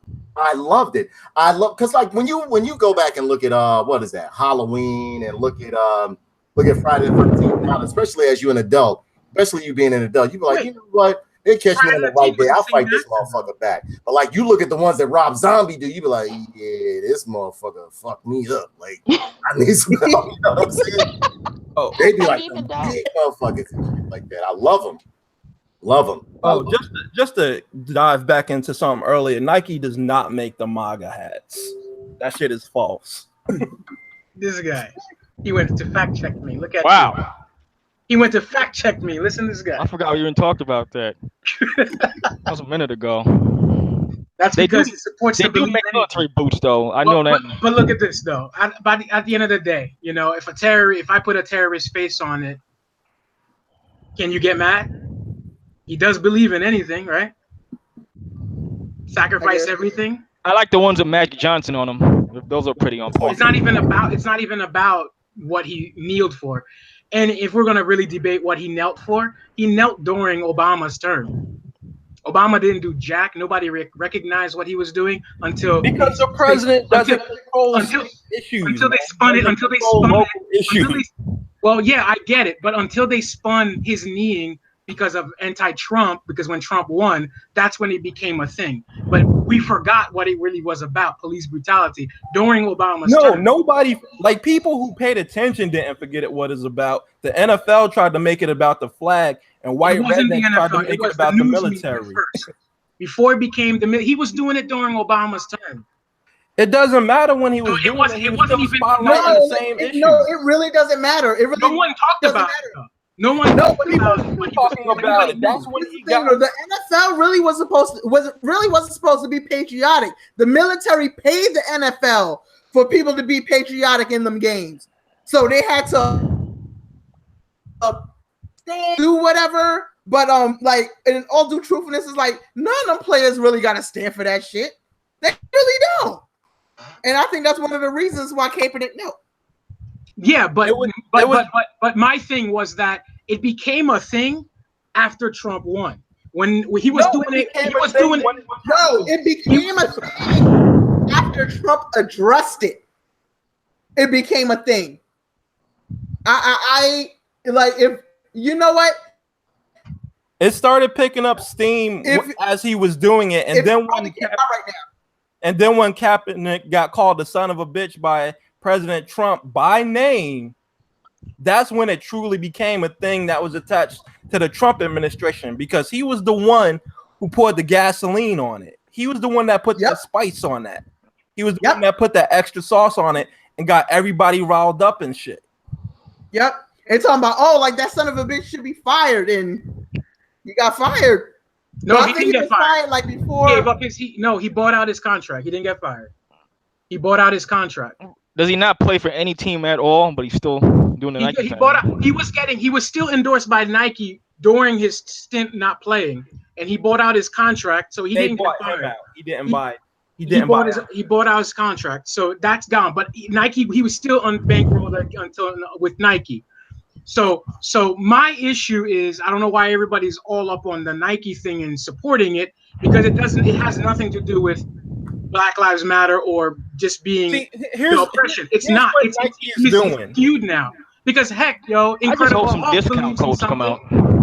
Hulk believes in something.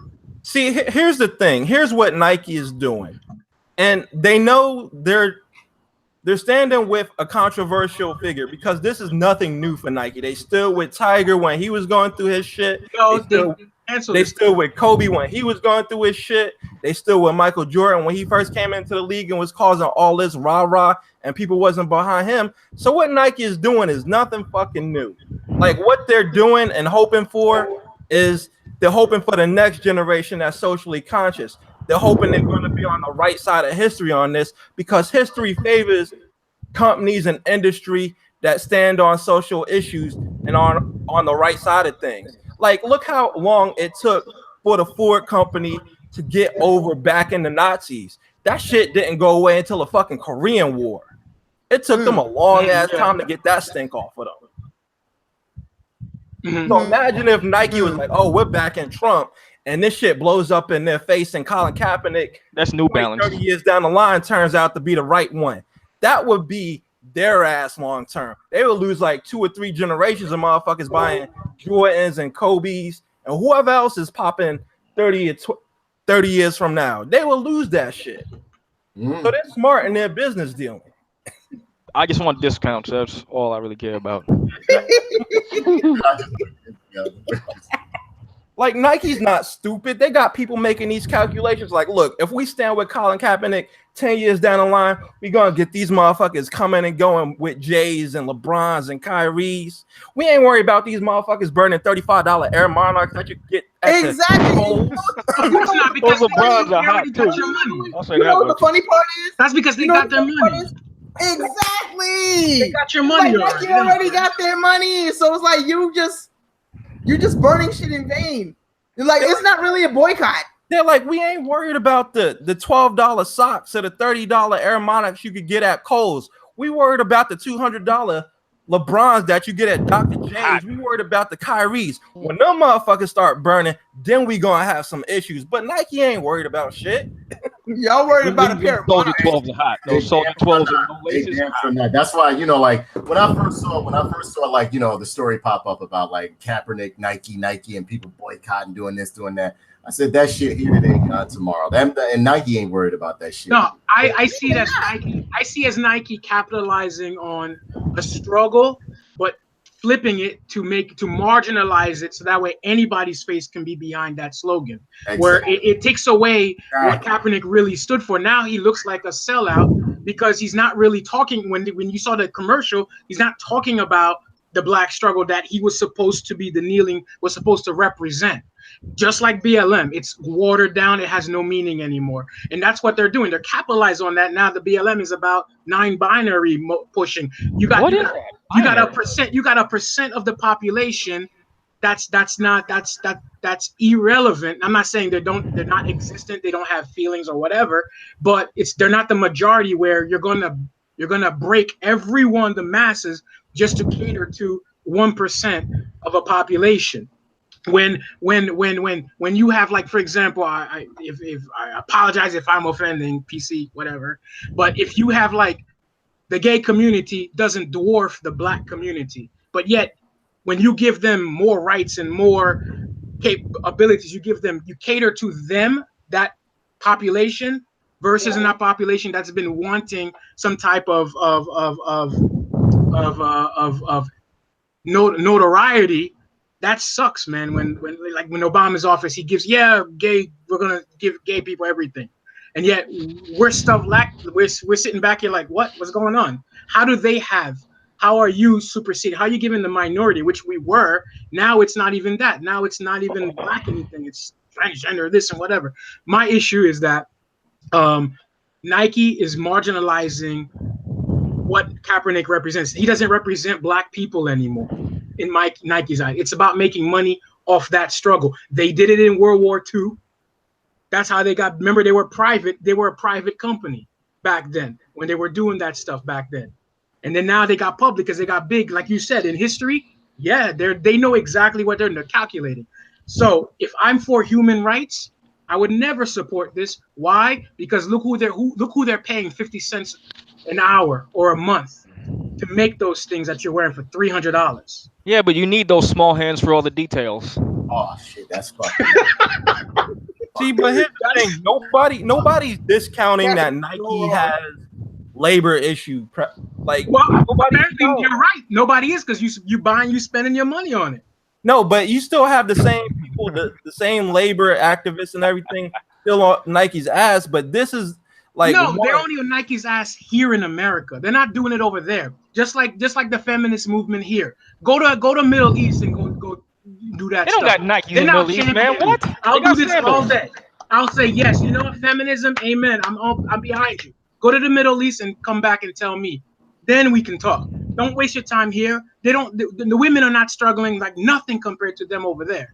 Have you not seen what they're doing to their maids that they refer to as slaves over there? Hanging them on balconies, breaking bones, injecting them with nails because they're not listening. No, man. Feminism, get your butt over there and then come talk to me. Wait a minute, Claudie. Wait a minute. You want to fight for women? Go over there. BLM. Lesbian, non-binary. There's a lot of gay women over there that need your help that are not getting public. There you go. Getting their heads chopped. Claudie, darling. Yes, ma'am. This is why I say that feminism is not intersectional. There you go. Because us as women, as black women, or any woman of color, not only that we have to deal with sexism, we have to deal with racism. And this is the thing that most white feminists don't seem to understand. So when you said that about, like how women in the Middle East, they got it really, really bad, they don't give a fuck about that. They don't. Then you're not really feminist. Don't try to tell me toxic masculinity. You toxic fake feminists. I'm gonna call you out then if you're not gonna acknowledge those places. They are struggling over there. They have to cover their face. Have you not seen how they get right? He's absolutely right. Yo, they dress like ninjas. You can go on Netflix. There's a Netflix documentary because they don't allow recording. There's people undercover recording to show you the public execution. Kids 5 years old have to watch that.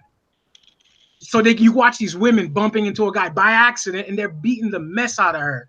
Look, if a woman, because I'm black, because they're racist over there because they have black slaves and what they've done to black people.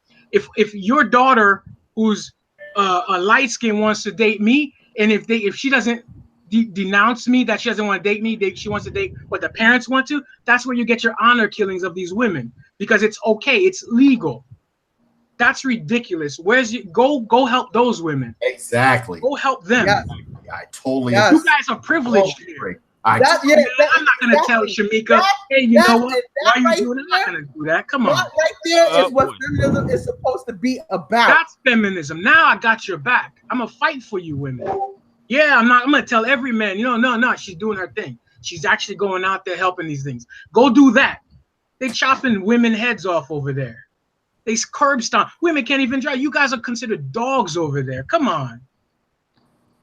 I see that propaganda that they be doing. That's why not once has Saudi Arabia taken any of those refugees. They send them up to Europe and whatever. That's why they're going to Christian countries, because it's not gonna kill them. They can't go to no other Islamic country there. Saudi Arabia doesn't even take them. No one's telling Saudi Arabia anything because we in their pockets. So obviously we're not gonna make demands of them. But you look at all that nonsense that's going on. Come on, feminism, go over there. Help those women and children. CNN loves showing these bombings that we're doing. These kids are this and this and that. Well, what about what their kids are going through when parents are selling them off to marry off their debt? 9 years old, 12 years old. Come on. Legal child rape. Come on, man. It's legal to beat your woman down. I am trying to find that feminism. Let's talk. That's feminism. Go out there. I'm trying to find the lie. Nope, can't. So check it out. I mean, I want to backpedal. I'm just saying that. That's it. Yeah, I understand. Hey, speak your mind, brother. But I wanted to speak on, really much touch on the topic of Burt Reynolds dying too. Like that was. Oh man, that's the that man, was dude. Very, very sad. That was very sad. But Too bad he didn't get TV time. At the same token, you know this man lived a full life. He lived a full life. Was he toxic? Yeah,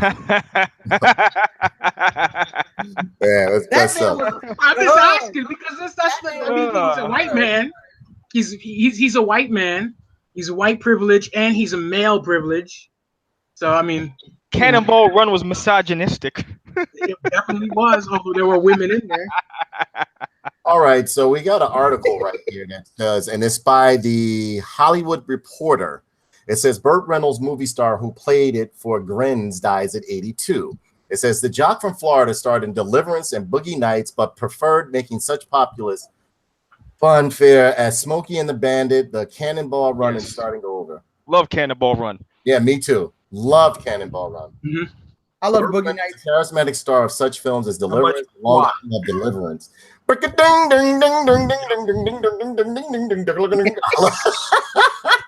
longest yard is Smokey and the Bandit, who set out to have as much fun as possible on and off the set, and while he succeeded, has died. He was 82. Reynolds, who received an Oscar nominated for his portrayal of porn director Jack Horner in Paul Thomas Anderson's Boogie Nights, 1997, and was the #1 box office attraction for the 5-year stretch starting in the late 1970s, died Thursday morning at Jupiter Medical Center in Florida. His manager, Eric Kritzer, told the Hollywood Reporter that the cause of death was cardiopulmonary arrest. Always got a heart attack. Yeah. Well, essentially, that's what everybody's going to die from. Heart attack. Your heart just stops. You know what I'm saying? It's going to stop after a while. Always with a wing, Reynolds shined in many action films, often doing his own stunts, and in such romantic comedies as Starting Over, 1979. And I remember that film as a little kid. That shit, that film was messed up. You know what I'm saying? Opposite Jack Clayburgh and Candice Bergen, the best little whorehouse in Texas. I remember that. Yeah, that was my movie too, with Dolly Parton, Best Friends, 1982 with Goldie Hawn, and quite aptly, The Man Who Loved Women, 1983 with Julie Andrews. Though beloved by audiences for his brand of frivolous good old boy fare, the playful Reynolds rarely was embraced by critics. First time he saw himself in Boogie Nights, he was so unhappy he fired his agent. He went on to win a Golden Globe, but lost out in the Oscar supporting actor race to Robin Williams for Good Will Hunting. A bitter disappointment for him. I didn't open myself to new writers or risky parts because I wasn't interested in challenging myself as an actor. I was interested in having a good time. Reynolds recalled in his 2015 memoir, but enough about me. As a result, I missed out on a lot of opportunities to show I could play serious roles. By the time I finally woke up and got tired and tried to get it right, nobody would give me a chance. Still, Reynolds had nothing to apologize for. He was Hollywood's top-grossing star every year from 1978 through 1982, equally the longest stretch the business had seen since the days of Bing Crosby in the 1940s. In 1978, he had 4 movies playing in theaters at the same time. And it goes on to tell more about what Burt Reynolds did and everything like that. No one in here in this chat right now, in this podcast right now, cannot say that they don't have a Burt Reynolds film that they did not enjoy. You know what I mean? Like me, myself, there were so many, there are more Burt Reynolds films that I enjoyed versus ones that I did not enjoy. I can only lay claim to having seen one Burt Reynolds movie. Really? Wow. At least he saw one. Sorry for you. It was the Longest Yard remake with Adam Sandler. Oh yeah. I saw that too. I saw. My thing is, this is like Burt was in the original Longest Yard. he also. married already a winner. He married Lonnie Anderson. He was a winner. Hey, yo, Danae, I got something for you. I'm sending it to your instant message on Facebook. All right, cool. Yeah, so I mean, like, safe travels, Burt Reynolds. We love you, man. Thank you for bringing us all a joy.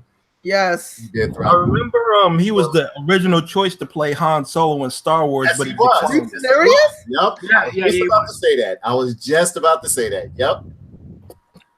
I was just about to say that. Yep. What happened? Also, Saints turned it Row. down. Again. He was doing Cannonball Run, so he couldn't do it. Yeah. Okay. But I mean, at this point, I really can't see anybody else playing Han. I'm sorry. Yeah, Lando. Yeah. Oh, what's the name? Harrison Ford. But Harrison Ford, he didn't want to play Han Solo no more, and you can't blame him. I mean, he was tired. Should have been Charles Brunson. I was about to say, See Charles Bronson as Why? He would have killed it. he would have played that role too great, yo. everybody. You know, He Charles did. Bronson definitely shot first. It would have been Paul Kersey in space. I would have been about it. God. Man. Charles Bronson listen. definitely shot first. That's a fact. Yeah. He's not taking any names. Yeah, Lorena Vella's in the I mean, chat. he is taking names. What am I talking about? Old already. He was over it. So he didn't want to do no more Han Solo. I mean, don't get me wrong. I love Han Solo. But I mean, like, when it's over, it's over. You know what I mean? I mean, Han Solo was one of my favorites, along with the bounty hunters and all the other bad guys on Star Wars. You know what I'm saying? Honestly, the only people I really, even though everybody liked, they love Luke Skywalker and shit like that, but I didn't like Luke Skywalker that much. what drew me to Star Wars was really Empire Strikes Back, and not getting off topic, but what drew me to Star Wars was really Empire Strikes Back, and it was all the bounty hunters and the scumbags in there. I always loved the character that Han Solo played. I love Billy D. Williams. I've always liked the anti-heroes or the bad guys in all films. Plain and simple. I watched Star Wars solely for Vader. That's But all. Vader? Yeah, I love Vader. Hail Vader. Oh man, I remember as a kid when I first saw those bounty hunters, I lost my mind, especially when he went next to Boss Foot and he's like, Oh my goodness. and then like they showed all the scumbags that Darth Vader had hired to go after the rebels and Luke Skywalker and all of them. And Boba Fett, oh my god. When I saw Boba Fett, it was over. It was over. It was over. But didn't they make clones of Boba? Yep. Boba Fett was a clone. Well, he Jango, was, yeah, Boba was a clone, but he was an Jango, offspring. Yeah, he was an offspring of Jango. he was the only one that grew normally. He wasn't Exactly. artificially grown to an adult. He was naturally birthed. Yeah, it was natural. He was a clone, but he was raised normally. Well, And remember, Claudie, no disintegration. yes, yeah, that's right. No Yo, Renee, check out that thing I just sent you. You're gonna laugh your ass off. I wanted to get into I don't know anybody seen any great Netflix shows, because I wanted to talk about Disenchantment. Oh my god. Yo, Oh my That- God. that show I was gotta awesome. see you guys that story. In terms of Netflix, I'm waiting for that new Big Mouth season. Big Mouth was tremendous, I thought. You know what? It's something about that cartoon that is just cringy to me. I can't get with it. I don't like kids being put in like sexual jokes or situations and shit like that. It was nostalgic to me because I was a big time piece of garbage as a kid. I used to just beat my dick at the drop of a hat, so it reminded me a lot of what I was. Goodness gracious, you're gonna You know, this YouTube video, catch they Mayans. They're going this through YouTube video is puberty, flagged. I'm just letting you know learning now. their body. So that's all I see from that show. Yeah, I don't know. Oh no. No harm, no foul. Lorena Velas just brought up Ozark. Ozark is absolutely amazing. If you Haven't have caught not it yet. watched it, you should definitely watch it. Believe me when I tell you. It's a bit of a slow burn, but it's a damn good. How can I say I would say have you watched that yet, David? Not Anybody yet. here watched Ozark yet? that I need to watch, man. Nah. Yo, have you seen Mayans? Have you seen that? No, I haven't. But Lorena Velez in the chat section over here, she said Ozark was very good. Big Mouth, she said she loved it. She said so inappropriate, but she loves it. Me myself, I don't know. I don't associating kid. And don't get me wrong, I love Family Guy, but Family Guy, they just fuck over everybody when it comes to their brand of humor. But like, I don't like when it's centralized around kids and stuff like that. I think what it is with me is Big Mouth reminded me a lot because I used to sell porno to all the little kids. I was a supplier of all the magazines and the tapes to all the kids in middle school and all that. I knew all the gross things and I knew all the fetishes. And I even had friends who would come up to me for certain things like, "Oh, I want a cream pie video. I want this and that." One of my closest friends used to always ask me for a specific tape called Asian Invasion. I could never get my hands on it for him. So there was a lot that I was like, hey, I remember when I used to just sit there with a boner and just get up and just walk around all day long and want to pull it out. There's all kinds of gross stuff in that show that I really do relate to. So I thought it was just tremendous. I'll give it a try. I'll see what it's right. I'll see what it's like. But I mean, like, it just skeeved me out with like the first couple of episodes. It just much centered around kids and shit like that. I don't like that shit. But I'll check it out. Check it out. What's his name? Wait, I just noticed something. Like, what was her name? Who made that comment? The woman on the chat. Oh, Lorraine. Yeah. I mean, did she comment about because I know is she a feminist, by the way? I don't want to offend. I'm trying to be PC. Lorraine, he wants to know. Since when? He wants to know if you're non-binary. You want to be PC? Are you binary or non-binary? No, because I don't want to assume her gender. That could be a man. You don't know. How dare you? She ain't a man. When I tell you, not at all. It doesn't mean at all. You're assuming her gender by looking at her. Not at all. And trust me, she's not a man, bro. No, I just wanted to know if she agreed with the Middle East thing when I said the feminists go there, because she did comment on that. She's a feminist, you said? No, she said she's femme. She said. Oh, okay. So does she agree with sending those femmes out in the Middle East to go really do some work? Because she was awfully quiet because she did comment earlier before. So just wanted to make sure, and then we can get moving. Hey, look, he wants to know if you're with. You should go ahead and just slide inside of her. She says she's impartial. She says she's impartial to it. Whoa! So you don't care about those women over there? I mean, that's kind of biased. I think that's unfair. Why? I care about all Black people if I see injustice happening, even in South Africa or Africa, whatever. Because I go there, I'm gonna go through the same thing too. So, I don't think if Shamika goes someplace or Tiffany and they tell her she has to cover herself, I think that's disrespectful. She should be able to do what she needs to do. She shouldn't have to be told what to do. That's all I'm saying. Because if that's her right. Don't them brokers look hot as hell though? Yeah, I know, right? The ninjas in Jersey City. It's hot. You have to, right? Accommodate their customs. You have to. I know, I get it. Yeah, but you're right. I get it. But what I'm saying is that if they're in your country now, like they're in America now, not their culture. Looking like Noob Saibot. I mean, Jersey City's full of these ninjas. These ninjas are all over New Jersey City. You know, Danae, what I'm talking about. Tenchu Stealth Assassins. By what was it called? Journal Square. There's tons of these ninjas out there. Like a clan. Yeah, I mean, we don't like when the Ku Klux Klan cover up, but I'm just saying. Look, equality for all, right? I just want to know. It scares me when I see a hooded dude. You know what I wonder? With the KKK Klansmen stuff. I would you not be terrified walking by? Like, you don't know. I mean, so I'm just saying. The Middle East is so hot. I always figure those outfits look just dreadfully sweaty. I just think it's unfair that a woman whose four values of equality is impartial to other women's struggle. Okay, so look, check it out. Lorraine says She said, I think we are thinking of different topics. She says, oh no, I agree with what he's saying. I agree with him. I thought we were talking about women. Let me finish. No, I agree with him. I thought we were talking about women being able to handle men's jobs, etc., and be trained like men. Oh no. I was talking about feminism actually protecting these women abroad and these young girls. Lorraine, we're talking about feminists actually protecting women's of rights. all cultures. Yes, That's even the what ones in the Middle East. Even the ones in the Middle East with the genital mutilation. Nah, dude, I'm not down with that. Oh yeah, the female circumcision. Yeah, that's crazy. That's and then when I read up on that, crazy. It's not cool.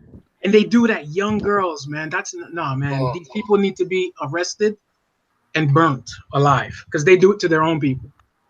Yeah, that's me. That's feminist. Do you guys think when they go to comic conventions, do they get confused as ninjas or something? Like at a Comic Con, like you get one of these Burka ladies and they go, "Hey, what are you? Are you a ninja?" Yeah, she says it's not cool at all. She says it's not cool at all. So check it out, guys. We're gonna move along to. You're okay, Lorraine. Huh? She's okay. Lorraine's okay. I can make a burk out of one of my shirts and make a mask right quick. Cool. Check it out. We're gonna move along because we still got some more topics to cover.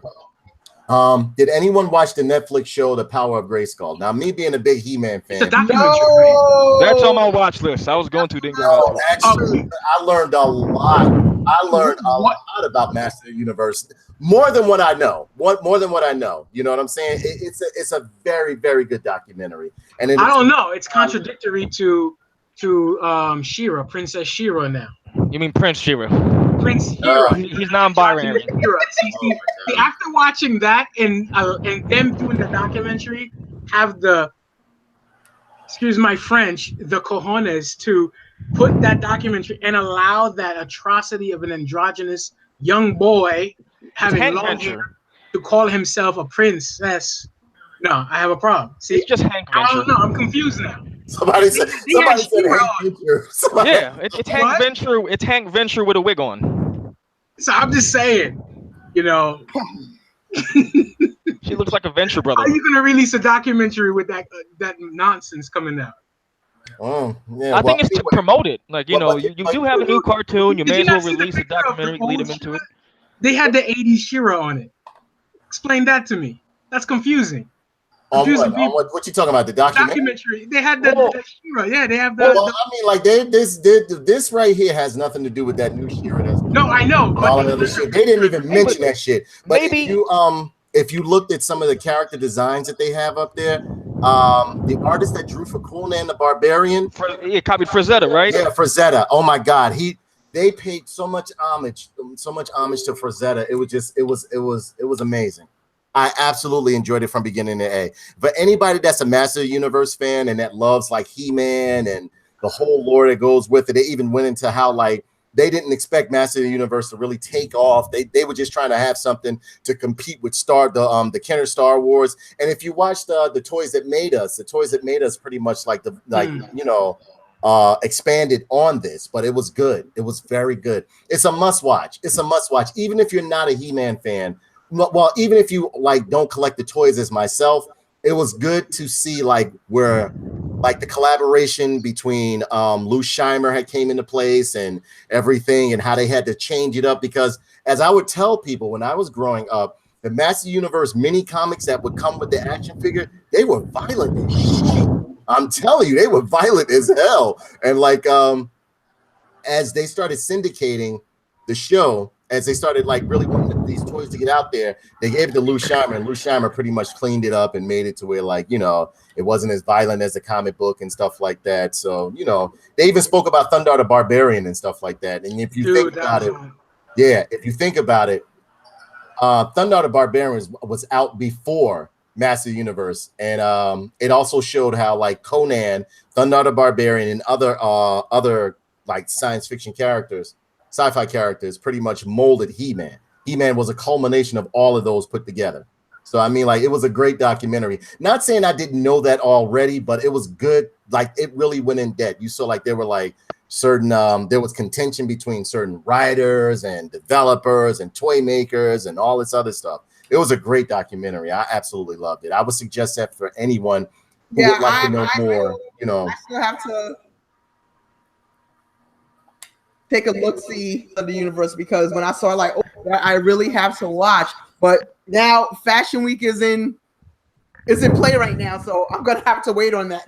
oh, Cardi before the B, show, going to- before the show is over, you definitely got to talk to us about Fashion Week. But we're gonna, you know what? yeah. We're gonna jump on But, one topic. We're gonna jump on another topic right here, and that's the one with Michael Bay secretly doing Thundercats film. Oh But- no. Hear me out. How sad. Like, it's been, they've been talking about It was false. It was false. False. Ghostbuster symbol. False. He said I heard it false. was a rumor. I tried to investigate. I think it's a rumor. Yeah, they said that's what they're saying. They're saying because right here, like I was honestly, They're gonna give Thundercats guns because where's the explosion? I can predict the story of Thundercats by Michael Bay. It's gonna be about a teenage couple, and they're gonna run into the Thundercats, and it's gonna be about them protecting the Thundercats' secrets or something. And it's mostly gonna focus on the guy and the girl. Wait, you forgot where's the explosion's gonna come from. because I have an article right here from what is this film blogging the real world? Okay. It says Rumor Patrol, Michael Bay is not making a secret Thundercats movie. Update, writer Reed Reese has shot down his rumor on Twitter. Our original article continues with an update at the bottom of the post. Director Michael Bay has spent more than a decade working on Transformers movies with only a few scattered non-Transformer projects in between. But now a new rumor says Bay is working on a live-action adaptation of a different 1980s cartoon. Claims Oh, Bay- no. Okay. Oh my God. They need to this guy needs to stop. IGN claims Bay is at the helm of Secret Thundercats movie for Netflix with Deadpool star Ryan Reynolds in lead role, and the film is in production right now. Read more about today's wackiest film related below. All right, here's what we know for sure: Michael Bay and Ryan Reynolds have Did he teamed just up stop? to make a movie, a co-production between Netflix and Skydance Production, and is filming right now with a script from Deadpool and Deadpool 2. Writers Rhett Reese and Paul Wernick we also know the film. What? We also know the film is Netflix's most expensive original movie yet. All signs point to the movie being called Six Underground, which was reported to be about 6 billionaires who faked their own deaths and form an elite team to take down bad guys. Ugh, that sounds awful. So it's like Batman running. Yeah, like what the Like fuck? 6 Batmen. Yuck. Yeah, so I mean, like it goes on, it goes on, it goes on, and stuff. Everyone's gonna have their unique explosion. Yeah, exactly. Yeah, but see, like, remember, look seen at the rumor. last- It's That just sounds a awful, too. rumor. I'm looking for fact if they're gonna Yeah, come I out with know. a Thundercats movie or not. Well, That's I mean, just like, a I mean, like rumor, I'm looking so at I'm it like- like this. As long as I mean, like, honestly, at least when it came, hear me out before you guys shoot rockets at me and shit like that and pin me to the cross. The first Ninja Turtles movie I thought was garbage. The second one, Turtles, what was that? Please no. What was that? Oh, hear me out. Hear me I out. don't listen to you because you said the Ghostbusters movie is good and that's garbage. I'll let y'all talk. Hear me out. Hear me out. What was Oh that? no. Turtles, what was it called? Out of the Sewers or something It was like that? Out of the shadows. Out of the Shadows. Hear me out before you, and then I'll let you guys know garbage. Yeah, go ahead. On Go top. ahead. I will let you fuck me up. Here we go. The second one, I thought it was absolutely Oh, phenomenal because Secret of Oh Dumbledore. my hear goodness. me out, and then you guys can fuck me up. Good lord. It was amazing. Rocksteady was amazing. Krang was amazing. Ugh. Shrunk the Turtles down and shit like that. So therefore, it felt like I was watching an episode of like the 2000 version of Teenage Mutant Ninja Turtles. I thought it was great. Yeah, I'll I give didn't you like. one thing. Hear me? Give me a minute. I'm almost done. Then you can beat the fuck out. All I was right. just saying, I'll just say, I'm glad Shredder wasn't a white guy in the sequel. He actually was a Japanese dude, so that was good. Yeah. So look, I enjoyed it because they portrayed my favorite Teenage Mutant Turtles villains down to a T perfectly. I loved Bebop and Rocksteady. I loved the way they did them. I loved the way they looked. I loved the way they had that strength level. I loved it. I loved it. It wasn't nothing wrong with it to me.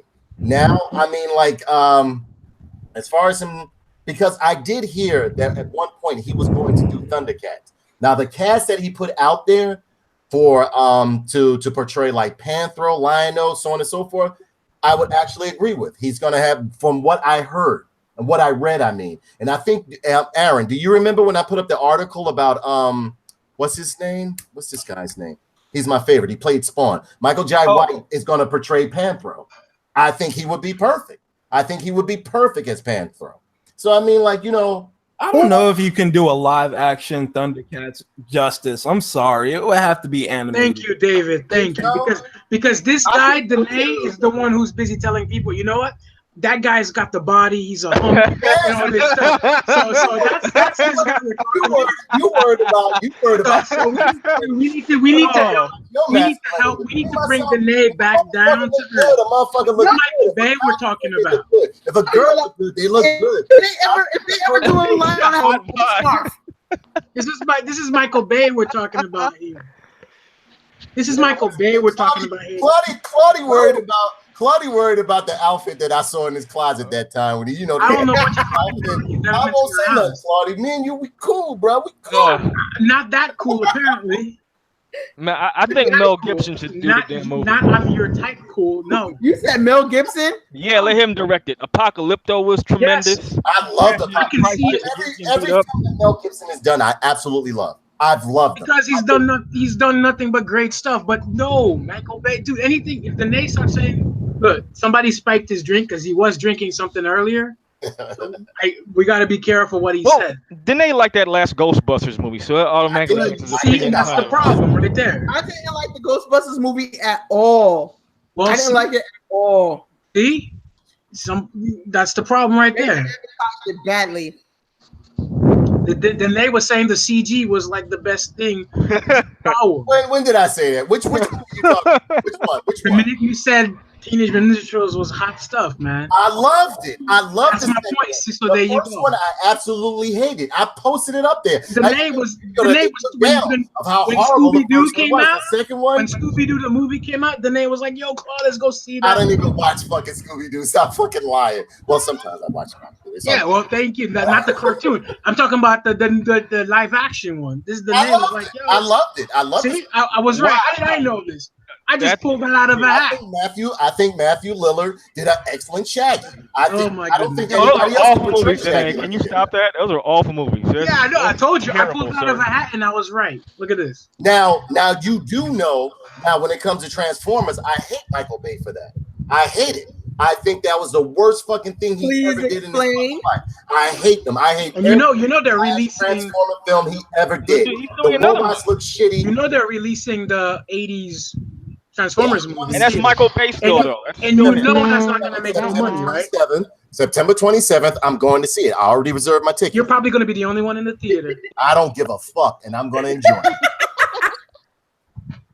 I'm being serious. Ain't nobody gonna go see that. You know that, right? I promise you. I guarantee you. As a matter of fact, I'm going to take my camera in there and show all the people that was in there. Now, what disappointed me, what got me sad, is when I went to go see the Solo film. It wasn't nobody in there. That's good. I went and saw this Of course. Really? No, I am not. I think I still got the picture. No soy boys allowed. Hey I guys, will show it to you right now. I took a picture. I think I sent it to you guys. Soy sent it boys to you allowed. guys. Tiffany said something. She's trying to say something. Go ahead, Tiffany, with your cute self. Tell me, what did you say, I sweetheart? was just telling you guys I actually have to be at work in a few hours. I gotta go to bed. Good night, Oh. Tiffany. Sleep Have well. a good night. And tell I your would say- husband not to beat Night, you up. Tiffany. Thank you for coming. I would say behave yourselves, but at this point, it's just mute. It's just No, mute. Kenny already talked about his pee, so he's the video. I can do that some more. Okay, I love you. Bye bye. All right, bye. Take care. Bye. Bye-bye. Good night. Hey, Danae, since you're gonna be the only one in the Transformers theater, you really can do a Pee Wee Herman and whip your thing out and just have fun. Nah, I'm not. I don't jerk. Wrong subject. Wrong subjects. Come on, that part. You can pretend it's like The Departed. Come on, man. That part when Optimus dies or whatever. Wait. Talk Muppets. Yeah, you got a problem there. But as far as Transformers, no. I wanted to That's the roll up. get back because when Claudie Talked about this pee when pee. Claudie and Kenny were talking about Pee pee. Por qué, Papa? Por qué? Why are you doing this? y'all hilarious. I wanted to get back into what Claudie and Kenny was talking about with the burqas and everything. I wanted to get into how some Muslim women Nike were made mad over the X-Men character of Dust. They're saying that What's she- her character not because like she was dressed down, she had on a burqa and everything.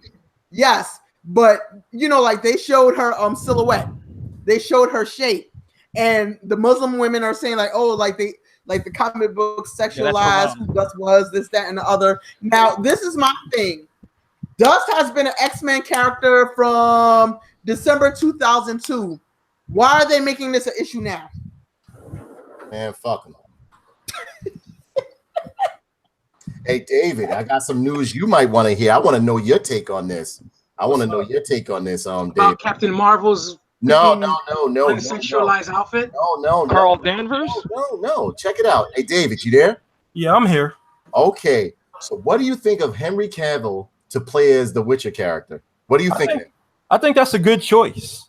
He's more manly than anybody else that I can think of. Yeah. Like he can definitely pull off that role because it's a very like what is his name? Gerald of Rivia. He's a very stoic character. So Right. I don't think Henry Cavill will have any problems playing that role. Honest and again, And he has the bod that Danae likes. So Hey, there it goes again.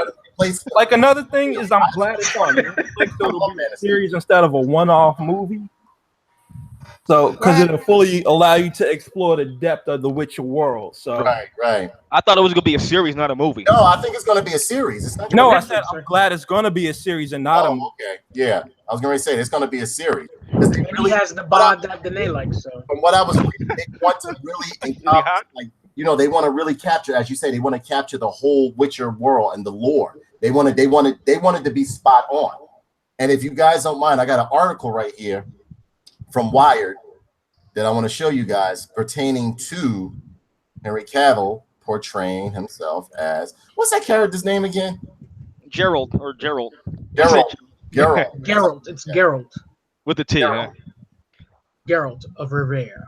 To be honest, you know, I could never get in those Witcher games. I tried to play it, and it just bored me to tears. Your stocks are dropping, That dude is channeling a black dude fucking all them chicks, yo. Dude, Can't be a your Geralt. stocks are dropping, bro.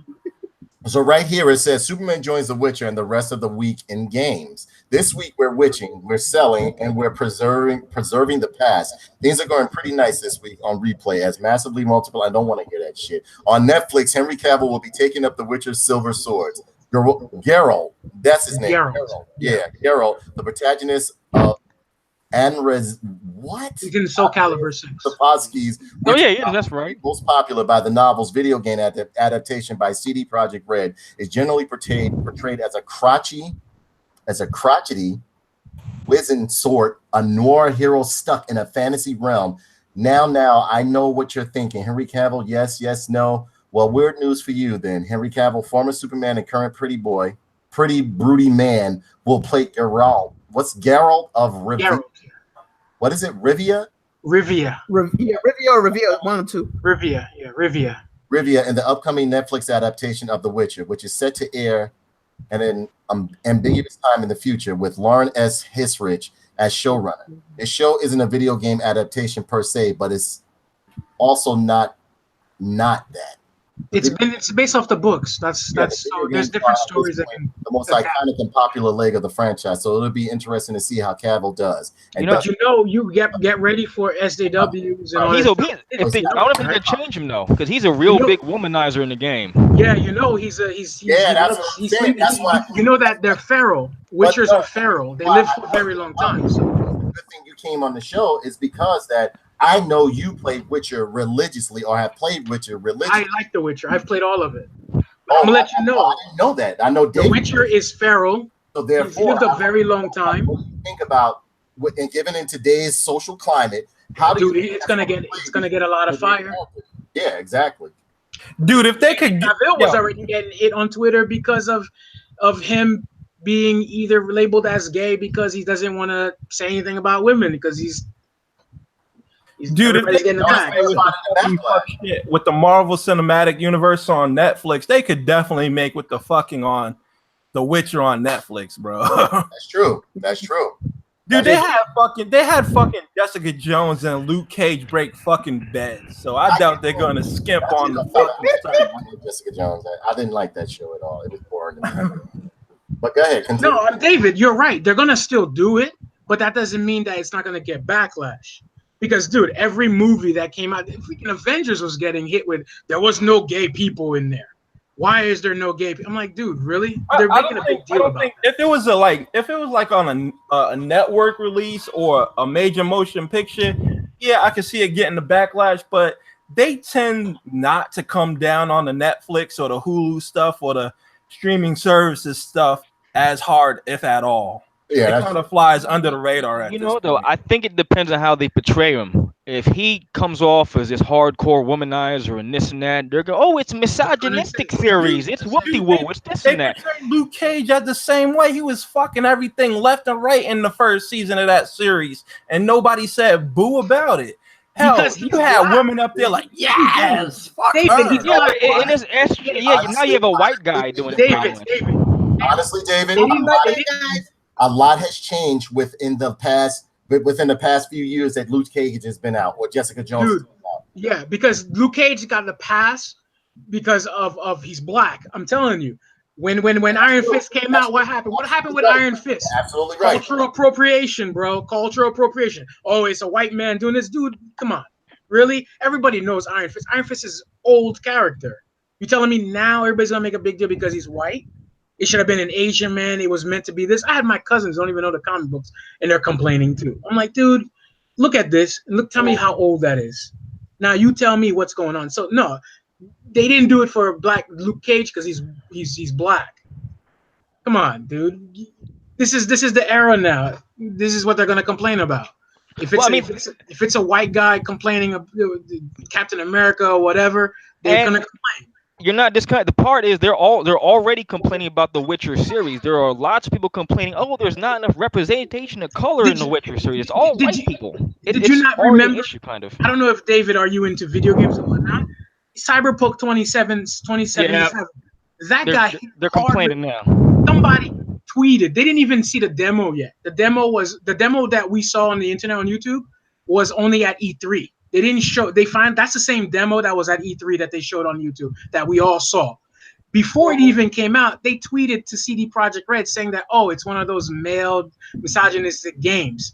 And then CD Projekt Red tweeted back saying, did you just assume the gender? That's exactly what these people say to us when we assume their gender, and they got all pissy and everything about it. And now when the demo comes out, you can actually be a woman. So they were right to say that. They don't even know what the game's about, and just because it has these male type innuendos, all of a sudden it's a male thing. You jump in the gun. I'm telling you, Witcher is gonna get hit hard once they start seeing the treatment of that show, because The Witcher is he's feral. So he has 4 different girlfriends. He has Trisha. I don't know if they're gonna follow that story, but in the game, Trisha and the other girl. I don't know. See, like I said before, you guys know about Witcher. That's why I chose this. Well, I know David Aaron knows about Witcher. That's why I chose this as one of the particular stories. They're gonna complain. I know that you know about Witcher. Long ago. You ever read the books? I've read the first one. I haven't read any more. That's all they do, David. They complain. They sit behind a keyboard, complain about something, Star Wars or whatever. They're not even going to go buy the damn thing, and they're complaining about it, where you, me, the fans who actually spend money to go see it, are getting force-fed this nonsense that now we don't want to go spend money to go see it. That's how Solo got hit. Solo was probably great. But you know what? I'm not gonna go see it because I gotta boycott it, bro. I absolutely loved it. I'm gonna boycott it. You know what? All they need. I'm not gonna go see. I'm not gonna go see something that you put in just to tell me what's going on. Once they said pansexual, I wanted nothing to do with it. Not like The Last Jedi. Yeah, the minute. Did I like The Force Awakens? No. Did I like Rogue One? Loved it. The minute you tell me Lando Calrissian is a pansexual, I'm not watching that. Same here. I want nothing to do with that. Why does that have to be a thing? I'm not down with that. Here's the thing. Even if they didn't make reference of it in the movie, the fact is that you're telling us this on Twitter and you're calling us names and whatever. We're the ones who's spending the money for it. These keyboard people, they ain't betting nothing. They're not buying none of that. Why Solo failed. Because see, as I told you before, and I said it many a times before, Star Wars fans are completely different from other fans. Believe me when I tell you. And the majority of Star Wars fans are white Caucasian males.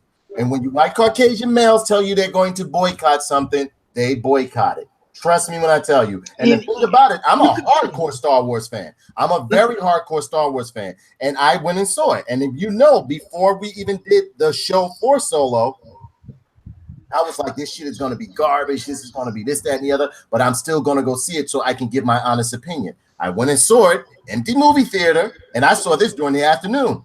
Empty movie theater, and I loved it. And I loved it. Absolutely loved it. Loved it.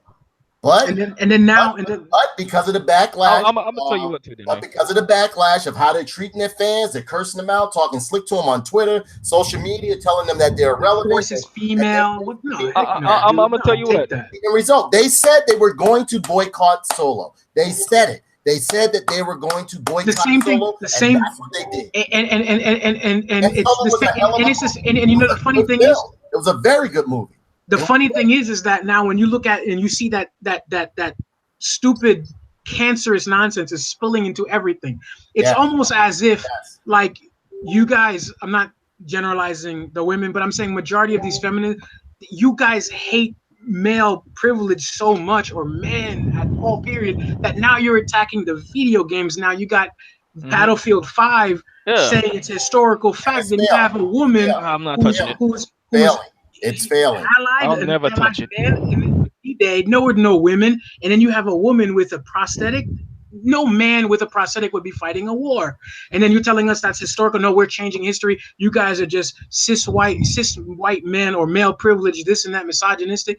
Well, if you don't want to get it, don't buy it. And guess what? 4%. That's $4 billion they lost, because who's paying for this stuff? We are.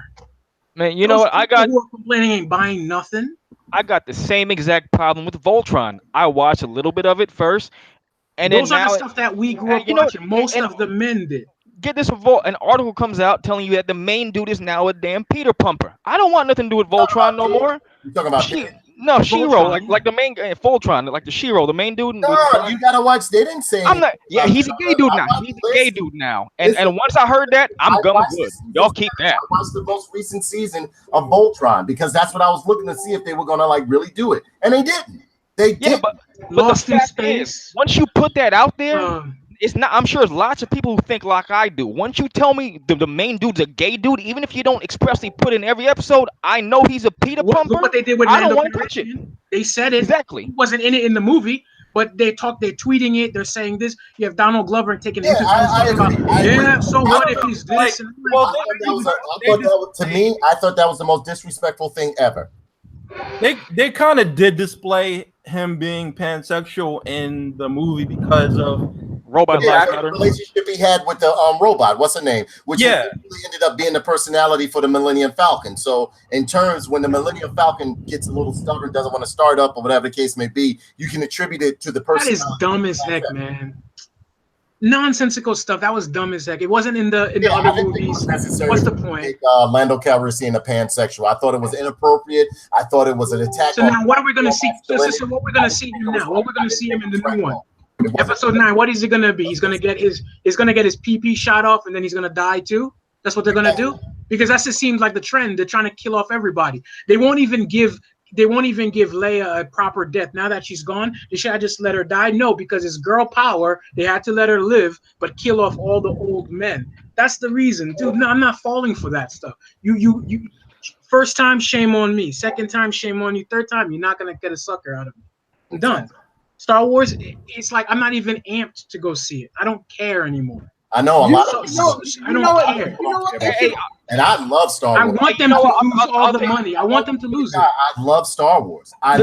There is a good cut of Star Wars in The Last Jedi, though. It's on YouTube. There's like a 45-minute edit of Star Wars on YouTube. Yeah, it's called the defeminization. It's not bad. That one I actually think is pretty good. Yeah, it's pretty good. This version is really good.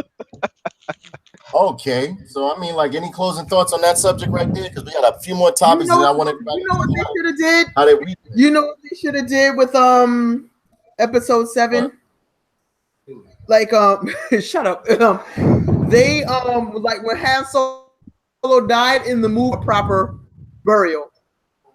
They should have gave him a proper funeral. I felt that they did not go It wasn't important. He was a man. No one wanted to talk about him. When you look at The Last Jedi, he essentially, when Chewbacca and them, when Chewbacca and all of them came up and told Luke Skywalker, like, yo, Han is dead, he just went like this. He just looked, he was like, oh, well. So I was like, wow. Like, he didn't care. No, because that's the point. That's your homie. I mean, like, y'all been rolling. Yeah, and that's how I felt. That's how I felt like it was like you nonchalantly, like, that's your boy. Y'all went through 3 movies together. Yeah, like, you know what I'm saying? Mm-hmm. But yeah, moving right along. I saw. I guess they didn't see Han as too much of a hunk like you like, Danae. So they had to give him the axe. Wasn't too hunky. They should have never killed him. He didn't have a high enough body, huh? So look. No quotes needed. You know you like it. Check it out. The new Streets of Rage. Did anybody see the preview for the Tremendous. About fucking time. Yo. Some people are complaining about it already. She's too sexualized. Oh Jesus. Yo, Yeah, I'll show it to you. Let me find it. I was at fucking work watching Gamescom when that shit came on. I went in my office. I was like, hell fucking yes. Yo, and then I came out and played Streets of Rage 2, son. I hope it's more than 2-player. I hope we get at least a 4-player game out of that, because you really can't have enough characters be 4 players. Great. Dude, it make me want to watch the trailer. I didn't even know that they shit was was doing so any dope. reboots I on like it. the way he scraped his knuckles and shit on the ground like he did in the game. He's like, burn up! I used to be like, man, I remember spending hours playing Streets of Rage. Mm-hmm. Me too. I think I had Streets of Rage 2. I had all. 2 I is had my all. favorite. Yeah, all of them. Okay. And Yeah, tell me the soundtrack to Streets of Rage wasn't this shit back in the day. I loved it. Ah! I'm glad they're doing a reboot of that. Like, I can't wait to see get to the Streets of Rage 2 when you would get to the bartender boss. Yeah. Yeah. And you fight him in the back alley. Like that. And He's like, come on. yeah, he's like, come on. They'd be like,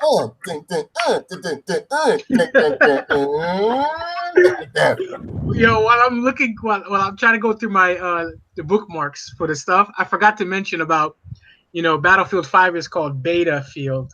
Beta Field. Oh, Beta, yeah. Sounds right.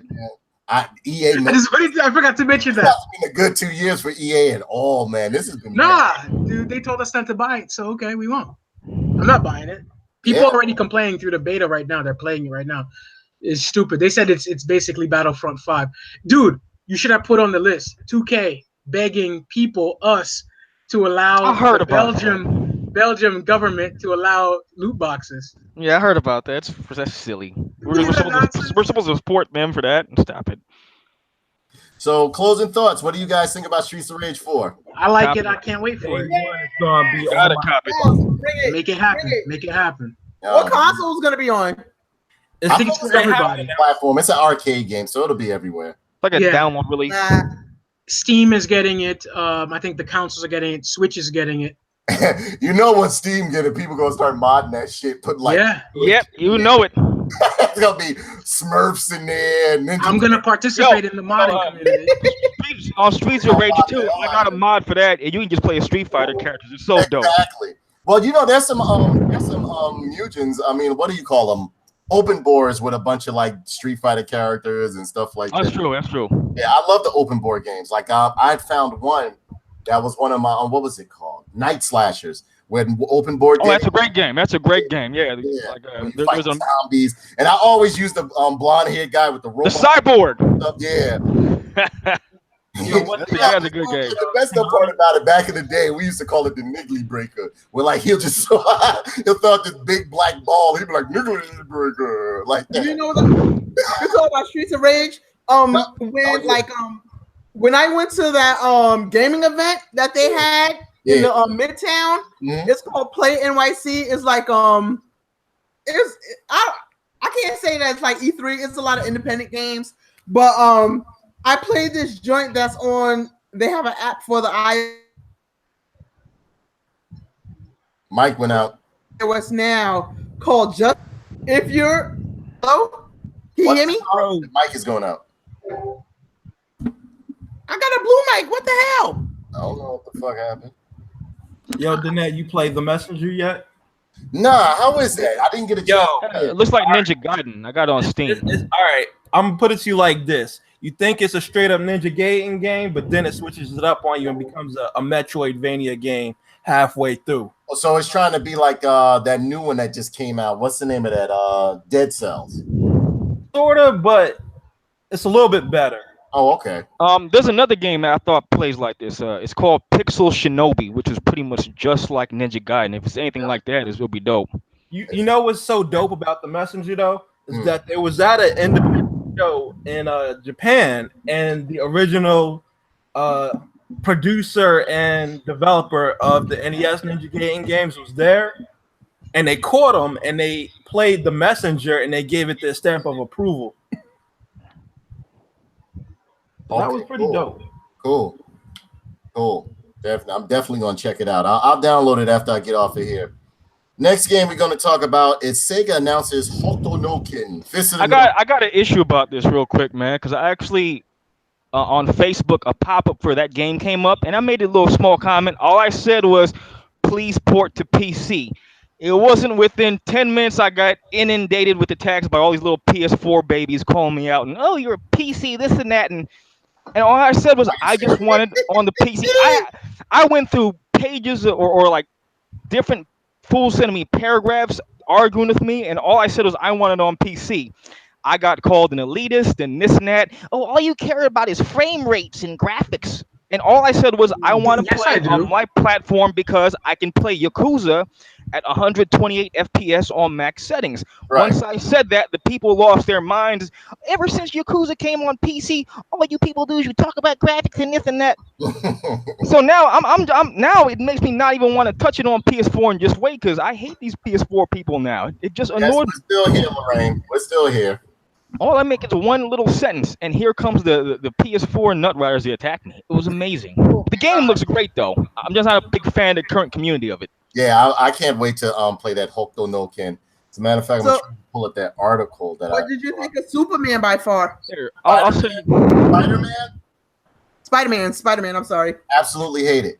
Absolutely. I don't hate it, but it's, you know what? Let me rephrase that. Pardon me. I don't hate it. It's just that what you would expect from any Spider-Man game. Well, if you played any Spider-Man game back in the day, you've played this one. You played this That's one. what I thought when I was watching your stream. I remember Spider-Man games from back then, and I see the new Spider-Man game now, and it's like, Jesus, it's just the same. Yeah, exactly. I don't see what it was all hype, if you ask me. And of course, people are gonna be like, "Oh, you're just not good." Oh. No, it's the same fucking shit. I don't see anything different. He's just a closet PC elitist. That's what it is. I love PC. I love console. I play it all. I like it all, but I mean, like, I'm just not, it's okay. It's okay. Like last night when I finished streaming for the second portion of the game, it did what any other sandbox game does, or what the other Spider-Man games have done. You open up these little side missions. You're going to be running around town doing little stupid stuff, fighting crime, stopping criminals, dropping drug dealers, jumping on cars like you've done in the other Spider-Man games and stuff. To me, the best Spider-Man game I had played thus far was Spider-Man Web of Shadows. That was the best one I had ever played. I like the old school one on PS1. Remember that one? I don't know. The old PS1 Spider-Man? Spider-Man was pretty dope. Which one? Ultimate Spider-Man on PlayStation 3 and Xbox 360 was pretty good. Yeah, Ultimate Spider-Man was cool. But I mean, I thought the first one. It's not wowing me, or it's not like worth all the hype that everybody was saying it is, or like what's that? Well, Insomniac Games said it was going to be. It's okay. I mean, like, it's typical. It's typical Spider-Man. To me, it still doesn't top the Arkham series. I'm sorry, it doesn't. That's just my opinion. It doesn't top the Arkham series. And honestly, the thing about the Arkham series was, because I didn't like Batman, you might find this a bit ignorant of me. Because I didn't like Batman, I purchased the Arkham games, but never played them. It wasn't until my nephew came over my house and started playing. Yeah, I've had them on Like every Arkham game that ever came out, I purchased it but never played it. Yeah, me and Danae get into these legendary Batman arguments. Of course we do. Of course we do. But remember, David, when I told you that, look, I said, yo, I played the Arkham series or some of the Arkham games, and I was hooked ever since. I love them. Absolutely love them. Absolutely love them. I think like the fighting choreography or like the fighting engine that they have is absolutely amazing. The cinematics that they do, everything about that game was amazing. And to where like I had to say, David, I don't like Batman too much as a character, but I love all his villains. But that Arkham series is absolutely phenomenal. Here's my problem with the Arkham series. They use the fighting engine in every other game like it. Fucking Mad Max, fucking the new Spider-Man. Yeah, the new Spider-Man. Only thing I think the Spider-Man did is shitty. Spider-Man did it very shitty. They did it very shitty. It's not as polished. It's a bit clunky and cumbersome in certain aspects. With like the Batman, fighting engine. Oh my god, you like bang, bang, bang, bang, bang, bang, bang, bang, bang, that breaking arms and all that stuff. Where like with this one, it's like it gets a little clunky. They'll tell you to dodge, you dodge at the right time, then it'll be like it's fucked up. But it's fucked up. But I'm just trudging through it. Once I get it done and everything like that, I'm going. So basically, it's the old Spider-Man. Yep. With Arkham Knight, Rocksteady fighting mechanics, and a little bit of polish, because as the game goes on, you start seeing the graphics are generic. They definitely dumbed it down from what they showed at the E3 and all that other shit. It's dumbed down. They cut down on graphics. I'm telling you. So my I saw it because you were going through trees, man. Yeah, it doesn't feel like I'm getting like this totally new experience with like with these Spider-Man games. I could have went like this. Honestly, if you ask me, this game should have been no more than like $40. No bullshit. How much you pay for it? I bought the Ultimate Edition. I got like the $80 one. It cost me Oh my goodness. Sorry You're for the you, reason. sir. You're the reason why they keep doing these I know ultimate packages, dude. Oh my goodness. Well, if it's anything, in a few weeks, you'll have It's you'll like have- Street Fighter. I bought the Ultimate shit, but I'm still buying characters. Like I didn't. You know what I'm saying? I got the one that was the $99 That's the one. exact reason why I stopped playing Street Fighter V is because of how it's set up. Yeah. It's bullshit. Yeah. Then I had to dumb myself down to play this new Street Fighter. I had to really slow myself down to where like you press buttons like this on this new Street Fighter like this, like 1, 2, 3, 4, and you pulling out all these combos. No bullshit. Hey, you know what? They brought that shit to Tekken 7 because they just had to update. Now they have one button combos you can do. So they're ruining all fighting games with this simple mode Are stuff you now too. serious? Yep, No, Tekken 7 has easy combos Kenny, now. remember when we played Street Fighter? I said it's it's not like Street Fighter 4. It's not like Alpha. You really have to slow yourself. Oh no, You can you have to You can literally go like this. Like there's times I will hold a controller in my hand when I'm doing a combo, and I'll go like this. I'll be like 1, 2, 3, 4. Yeah, it's what we used to call Rainbow Six. You have to pre-fire in that game, which is just awkward. You can go. The slower you go with the combos on Street Fighter 5, the more fluid they'll come out. No bullshit. I am not bullshitting you. Like before I used to dash cancel and sure you can. Okay, Adi. You know what I'm saying? Nope. This shit you pressing it like.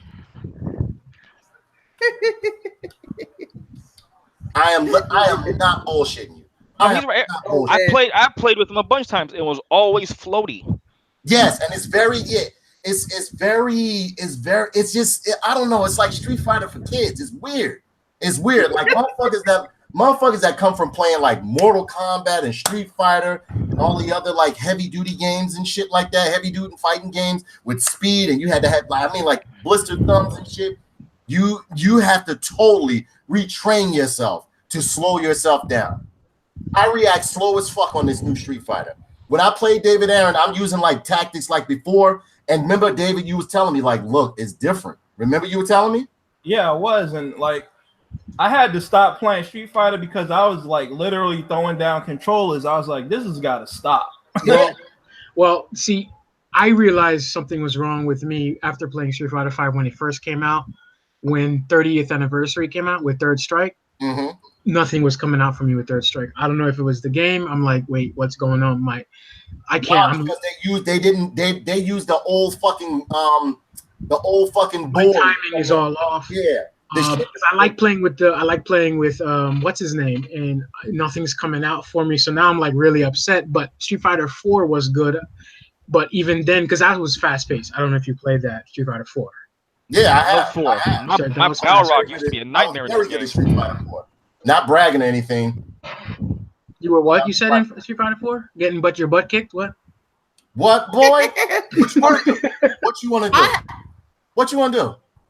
I'll stream that shit. What you want to do, Kaladi? Let's go. Yo, I will bring when I come up to Jersey, I'm bringing my stick go and for it. kick everybody's ass. Bro. I'm waiting for Soul Calibur 6. Then we can talk. What you gonna do about it? Yep, that's gonna be the shit. We'll talk. We'll talk. Danae, we'll talk when Soul Calibur 6 comes out. Danae don't play Soul Calibur. He don't play them games, man. Danae don't play no manly game. You fucking crazy. I play Mortal Kombat, nigga. I'll fuck you up. Dude, let's go. Let's do All it. right, I'll fire that bitch up. Mortal Kombat XL. Shit. Heck, we can even do Injustice.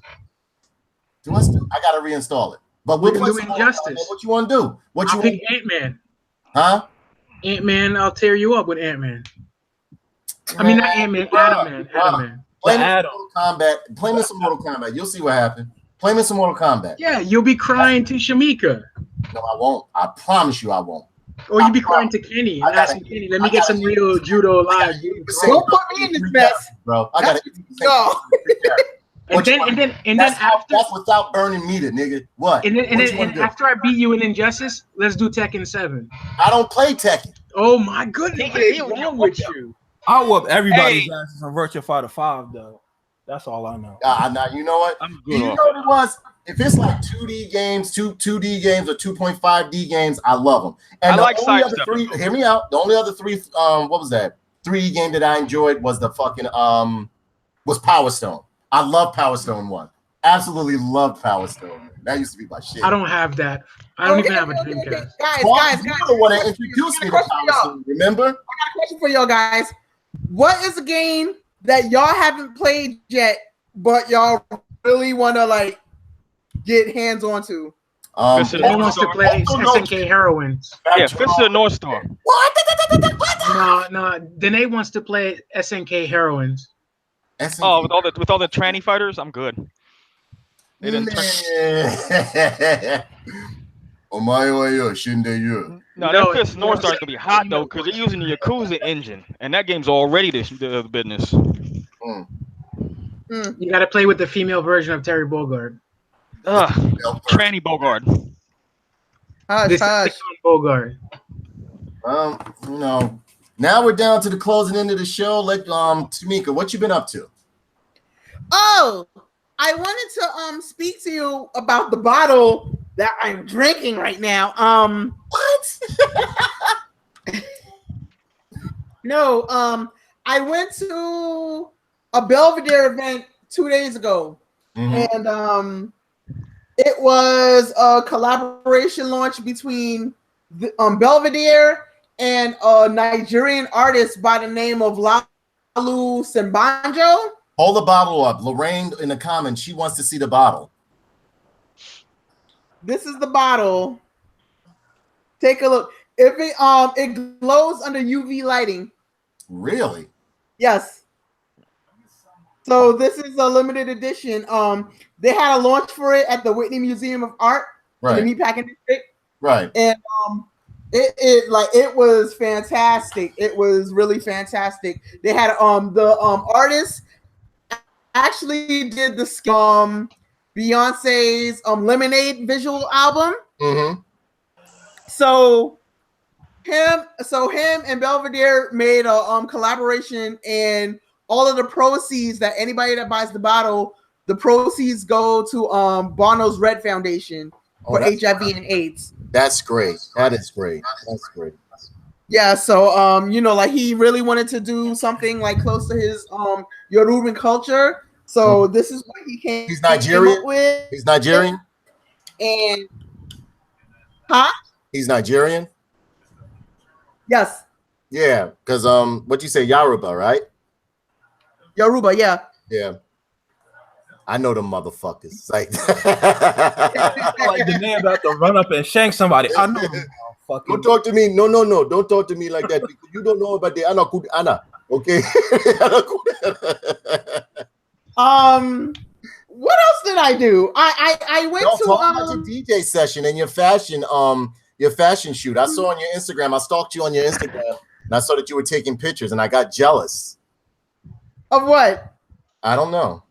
I just You don't know like, what is she taking pictures for? She didn't get permission to do that shit. What are you doing? I also went to a Vanity Fair event. They had a screening of the first episode of season 2 of the Deuce. That was good. Oh wait, wasn't that with Jake Gyllenhaal? No, that's not with Jake Gyllenhaal. Nah, that's the story of how they got porn. Yeah, Like that was so good. That makes me want to watch first season because I don't know anything. No, that about was what's his name? Not Jake Gyllenhaal, the other one that I love. I Maggie, love it. his sister. It's about when porn had came into the 70s and 80s and all that It other was stuff. porn and how- prostitution. Yes, I how love it got set up in Times Square and all that good shit. Yes, I Yeah, love it that was all show. about And it was one of those yeah, when nobody watched it, and I loved it. It was great. It was great. Like the black pimp that was on there, he cut that girl up in the hall, like he cut her in the hallway and stuff like that. Yeah, that was a great show. Jeez, if I known that much, I would have gave you a +1. Yeah, you should have hooked me up, man. You know, you're still going to see the Ghostbusters. No, not the Ghostbusters, but it's the Last Dragon show in September, right? Am I going to meet you there Yes. in New York, right? Yes. Cool. So we'll check that out. Did you go see the outside viewing of Ghostbusters that day? No, I mean, I got Ghostbusters on file, so there's no need for me to but see still, that. it's the fact that you watched it in New York and outside. Well, yeah, New York. You live in New York, so I mean, like, you know. Mhm. I see just about everything. Like New York is nothing new to her. Yeah, right. Exactly, it's nothing new. It's nothing new. But it's really I'm not trying to. New York like it used to be, man. It's not as fun as it used to be for me. No, it's not. Fashion Week ain't even like how it used to be. It's like they're just letting Remember how, anybody in like, there. wait, Cardi B is trying to bring it back though. She out there throwing shoes at people. No, we covered that story already. No, Cardi B- that's the Cardi B problem got now. pumped in the head, man. That is the problem now. Fashion Week never used to be like that. I've been going for 8 fucking years. Fashion Week never used to be like that. No, There was hell no. class. There was order in that shit. Hell yeah. Fashion Week, like you even look wrong, you was getting put the fuck out or getting kicked off the list. Exactly. Yeah. If Mercedes-Benz was still sponsoring that shit, None of that shit would have happened. You Cardi remember B how that would shit- never. Nigga, you remember how that shit used to be like especially in the 90s and early 2000s, man? You wasn't doing no shit. When it was at Bryant Park, forget about it. That was the best time ever. Don't- And I couldn't even go, like, there would be people outside, but you couldn't really, like, hover the building and shit like that, remember? Oh, man, I started going when it was at Lincoln Center, and like then and there, it was totally fucking awesome. That's how I met Diata today. Right. Okay? That's how I met Diata, Lincoln Center at Mercedes-Benz Fashion Week, and we've been thick as thieves ever since. But like right now, it's like Fashion Week is not the same. It's like every year it gets worse.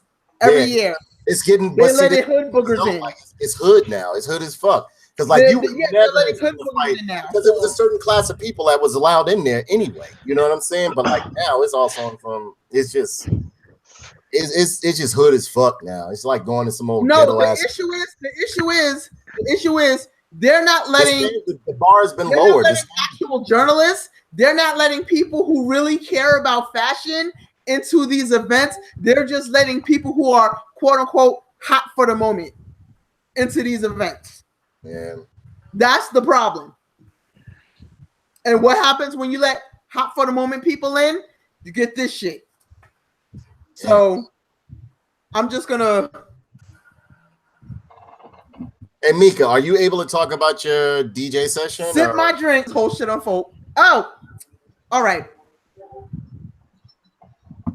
That was really a recorded set, but like somebody that I met at Are you familiar with Hector Romero, Danae? Yes, I know Hector Romero. Yes. Like Hector Romero is a good friend of mine. We met through a show that he has every month called The Network. Right. Like a guy named Vic Iorca. He's from Finestrat, Spain. Yeah, because I He remember does a show. Romero did something with Roman Anthony. Remember? Roman Anthony, yeah. Yeah, he did something God bless his soul. years ago. So we spoke. We like even when he moved back to Spain, he's coming back in April. Right. But he was like, give me an hour mix for the show, and you're good. I'm like, okay. So I just gave it to him, and ta-da, here we are. That's cool. I also have. Your mic went out. Did you change your name? What happened? Did you check out the other mix that I gave you? I didn't get a chance to, sweetie. That day I was Yes, just post. No, check it out. Because that post I put up, you know that post that I put up there about motherfuckers feeding my mother snacks and shit like that. That's fucking up. Oh, okay, yeah. You sent me that mix. I was already checking these motherfuckers at my house because they don't want to listen. Okay. All these motherfuckers that came to visit. You know what I'm saying? So I had to check their ass real quick. But nah, I'm gonna trust me when I tell you, I'm gonna check all of that shit out. I love when you spin. If anybody in here, is anybody in the chat, or anybody you know that's viewing this is in the house music, you definitely gotta follow her and let them know what you're into. Wait, let me do a plug. Let me do a plug. If anybody's into house music, Louis Vega is coming back September 12th. Louis Vega? Yeah. Really? Yes. Mambo number you got a lot 9. of old people that's what I here, said. so I Mambo guess we number all 5. know. Kenny's too young. He wouldn't know who he is. Nah, I said what's Mambo number 5. Nah. Number 9. No, you see, you told you Kenny too young. Kenny don't know. Kenny too young. You see? Y'all missed it, Kenny. Y'all missed it. Louis Vega is a house producer. He's a Grammy-winning house producer. He just good house the music, maestro. bro. I'm not trying to He used to be on the radio back in the day. Masters at Work. Remember Masters at Work? A lot of his stuff was on the radio back in the day, dude. Remember KTU? Mhm. Yeah. All of his stuff was on. Yep. Oh, Kenny was in California. They don't play that stuff anyway. They play like Vanilla Ice and stuff. Oh shit. No, we ain't had Kenny none of wouldn't that. know anyway. We just Spice 1 and 2, so it ain't none of that. So he's spinning at his New York residency at Cielo. The name of his party is called Roots NYC. It starts at 10. From 10 to 11, it is free. Is comp admission for the first 100 people, and you get drinks. You're gonna be there, right, Mika? Yes, I am. All right. So I need you to push that forward so I can get an autograph and take some pictures with Louis Vega. Okay. All right. Thank you. Boy, you playing games but to me but right Danae, What? he might not be buff enough. There it is. Don't worry about it. Don't worry about it. I'll be able to pick him up. Don't worry about it. Might not be You buff picking him up is not the same as being buff enough, because they gotta make sure like Wait, he needs a hot bod. hot body. Like Clint Eastwood's son. What, you want to see another picture of him? Hold on. I get Oh, here we go. Here we go. Yeah. See what you did? Now you're gonna break out his fireman calendar. Thanks.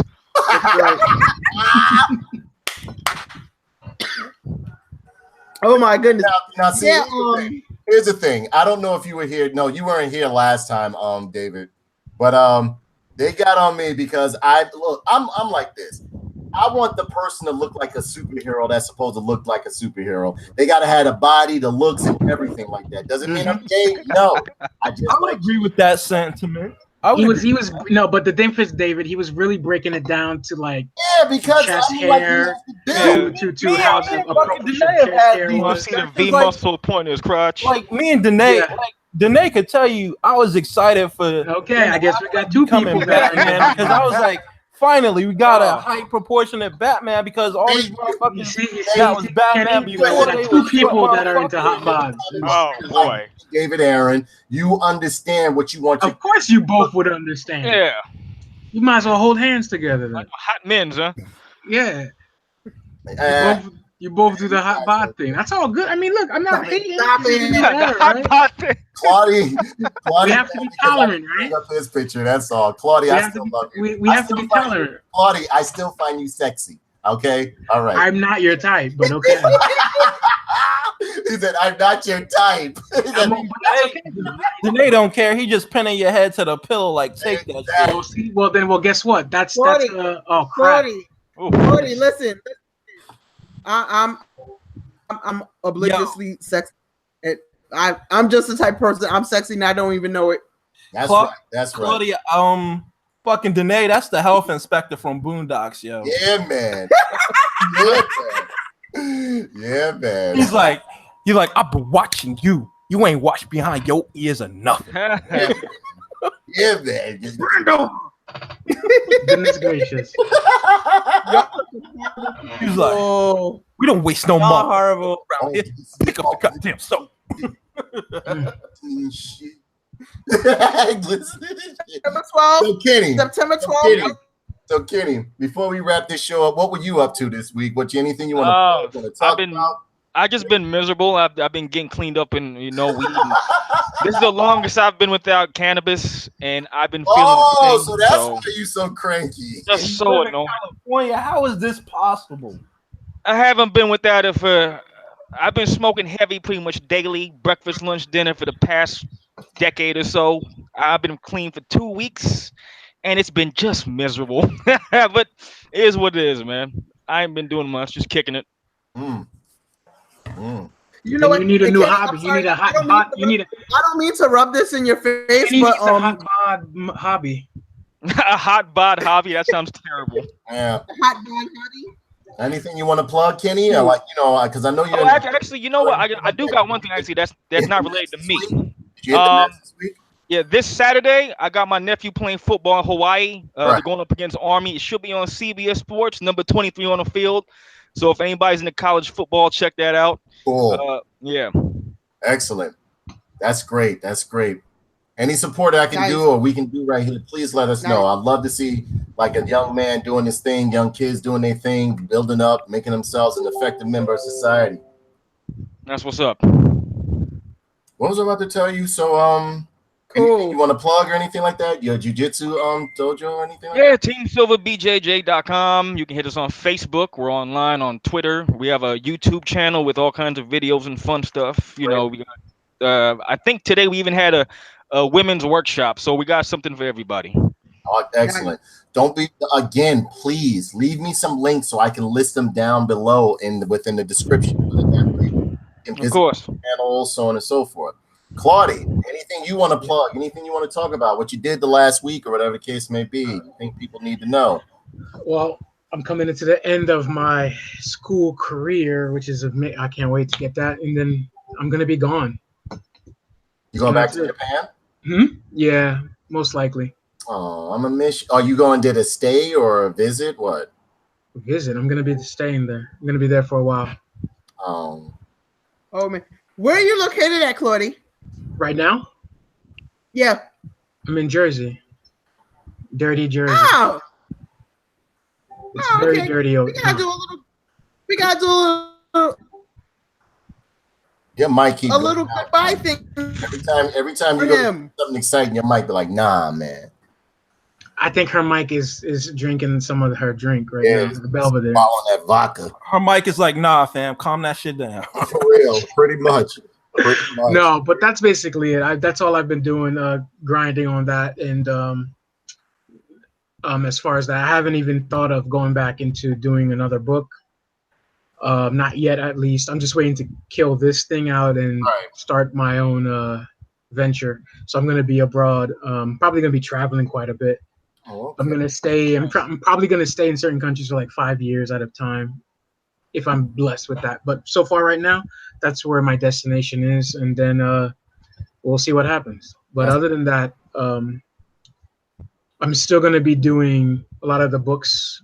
Because I'm pretty sure now you know that Wesley Snipes is doing some stuff, right? Right.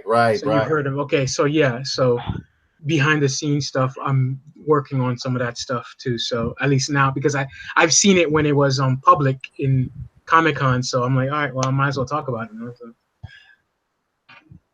the flatting and whatnot and all the work. So other than that, nothing much going on except just trying to get school out of the way.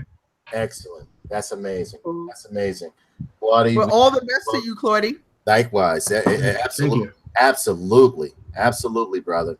That's what I love to see. Look at this. We like the Black Justice League, and well, we not all black. Black Justice League. Black. Got to be careful how you say that. We gotta set boundaries. If it's gonna be a Black Justice League, there can't be any people who are going to influentially be a part of it. They're more than welcome, but they have to take a back seat if there are other cultures and whatnot. Because they could join Justice League. They could join the Legion of Doom. We'll just put them. They can be a Teen Titan, but nah. David Aaron, we all know, like, let everybody know about your free play channel, what you've been up to these past couple of weeks, what you got planned, what you got coming up. Plug yourself, put yourself out there, let the audience know who you are. Well, I'm still banned from Rod Lightfield's Facebook page. So, what do you mean banned? Oh shit! I'll talk to him.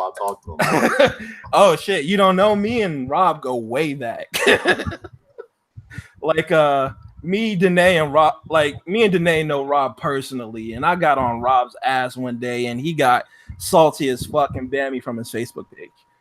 But all jokes aside, my podcast has been on a bit of a hiatus because I've been getting a new project lined up. It's called Hood Cred, and what it's about is I'm going to be doing a podcast with guests, and we're going to be talking about games and games that had hood cred, like Tecmo Bowl and Madden and Street Fighter. Why those games had hood cred and what appealed to those games as you as a person living in the hood. Like, why did those games appeal to you as, like, when you went out into the suburbs, they didn't have those games or they played those games differently, but why did they catch on in the hood? Like, I know, like, fucking play action football, that caught on with a whole bunch of suburban people, but that didn't catch on in the hood. But for some reason, Tecmo Bowl did, even though in the arcade, you couldn't find that shit in the hood. Right. Yeah, absolutely right. So that's going to be the latest. I'm sorry, I didn't mean to cut you off, David. Because he was talking about hood games and stuff like that. So I'm pretty sure that you heard about the reboot for Def Jam Vendetta. Well, they're trying to do that. They're trying to get the licenses for that. That's going to be one of the topics on the podcast. They need the Aki engine to make that work, man. Def Jam works. I hope they don't do it with the Def Jam Icon engine, because that shit was ass. It needs the Aki engine just like they did with the originals, though. That's what they ran off No Mercy and all them N64 wrestling games. That's the latest. Yeah, if they did that, that would be good, I think. That's going to be the latest project from my channel coming up. I'm actually coming up to Jersey from the 13th to the 17th. So if y'all up in Jersey, I'm going to see y'all. I'm going to run into y'all. And what else am I doing? Oh, I'm going to need to commission some 3D art for my latest podcast. So that's something I'm going to be doing while I'm up there as well. Awesome. Anything you want to speak about, let them know about your channel, Free Play Mode and stuff? Oh yeah, my YouTube channel is YouTube/Free Play Mode, and it's gameplay footage, talking about games, like issues dealing with the gaming industry, that sort of thing on the regular podcast. And his channel is absolutely amazing. You would love it. So anybody that's into gaming news, want to be on, he's also into, like, how can I say, computer tech as well, as building computers. I think we're all into it. Everybody that's sitting here on this panel right now, we're all into, like, building our own PCs. Well, I'm busy. I'm an elitist. I'm busy. Yeah, okay. I'm busy hex editing a bunch of crap for GitHub. For go show you, nigga. Oh my goodness. Go show you. No, but what do you mean by tech? Computer tech? You hack? You hex edit, like he said I go show to you. Look at this. Shut the fuck up, Claudia, and look at this motherfucker, bro. You see this shit? That's Akuma?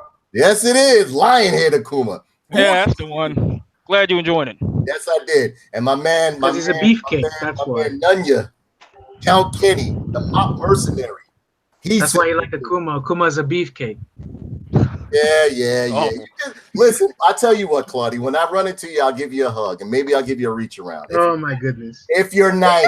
He's going to join the Me Too movement. Don't do that. If you're nice. I'm going to definitely call the Me Too movement. If you're nice, Claudia, I'll give you a reach around. If I'm gonna call the Me Too movement, but you think I'm gonna be Ariana Grande and just accept it? I'm gonna go on Twitter and put it on blast, like, yo, Janae's this gonna guy. come from behind and be like, just take it. Nah. I'd rub his head though, because like you gotta calm him down. You gotta calm him down first. Be like, easy, no, stop. Nah, Danae, you gotta be like that video from with the African dude in prison. He's like, I kill him. music's gonna play. Out of BC? If John Mongo, Out of BC. John Out of Mongo. VC? Oh, from Oz. What's going Yeah. on, brother? Good to see you. Liquid Cool. Glad you joined the stream. Be sure to hit the like and share button and all that other stuff. But Out yeah, of BC from Oz, huh? Nah. This is a whole different oh, beast. this motherfucker real. He real. His name is John No, Mongo. he's like, no. Or his name is really Danae. Might have taken him off. They might have taken him off. Danae, that's what it is. How you not like Batman? You got a Batman mug. Fuck you. How do you not like Batman? You got a Batman mug. Yo, Thanks to the Yo, Arkham series. he might as well. The series, name I like might as that. well wear. The name might as well wear a hat that says "I am SJW." I'm a soul boy. Nah, Because, dude, you I are flip flopping promise. like a crazy dude. I promise you, when you see me lifting weights, you ain't gonna think no soy boy here, bro. Ain't no soy boy here, bro. He talked all that nonsense about Batman, and then he got a Batman coat. That's typical soy boy stuff right there. They talk all this social justice stuff, and then here they are doing the opposite of what they're supposed to I be. told championing. you, I don't like him, but I like everything in his universe. I like all his villains. I like his, Uh-huh. I just That's don't not like. a villain though. That's a Batman coat. Yeah, I like the Batman cup. I tell you what, the next time, every time we do a show, I'll have a different cup since this one offends you so much. I It will doesn't make offend sure me. not to use this cup anymore because it offends you. Don't see. This is what social justice do. They flip stuff up and it make it look like you're the No, one that's the it problem. offends you. He's doubling Paul. down. You don't I offend don't me. want you offended. I don't want you You offended. don't offend me. I can see why you don't like Batman. He's too manly for you. Danae, you Marty. triggered him, yo. Shamika, you know Batman Marty, is too it's manly for mug. him. It's toxic masculinity. Yeah, he I thought- is. He is. He's very It's toxic. a mug. You act like he's in bed with Batman. It's a mug. No, he's not. That's the problem. He needs to be in bed with Batman. He said, "That's the Batman's problem." masculinity But is the look, I problem. like how he calmly said. He said, "That's the problem." He needs to be a bit with Batman. Batman's toxic masculinity is what's causing him to hate Batman. He loves all his villains, obviously. Yeah, I love all of Batman's villains. Yeah, I love all see? of them. He doesn't like the manliness that defends the people. Especially Two-Face. You know, I like Two-Face. I used to do a show with Two-Face. How does it go? Like one side is normal, the other side like, Yeah, just like my old co-host. oh shit. Dirtbag. Oh shit. And on that, ladies and gentlemen, I am gonna any closing thoughts? Oh, yeah, hey, one more thing. If folks want to hear me tell stupid jokes, I was going live on Steam for the past few weeks on this game called Comedy Night, where it's just me being racist and sexist, anyest you want, just telling dumb jokes. I'm a moving to YouTube, but they should be still on my Steam. I've been streaming them for like past week on that Comedy Night. Tremendous game. Okay, cool. All right, so I guess that brings this show to a close. Did I miss anything or anything like that? You guys got anything you want to say before I shut this down? That's it? No? Just thank you for tuning in. Like we enjoyed the guests that came in, and had a great time. I don't know about you guys, but we had a I great loved time. it. And It felt like an Xbox party almost for me. I haven't been in one of those in a minute. I know. Oh man, I'm not politically correct. I'm just letting people know that now. Nah, them shit's too wild, bro.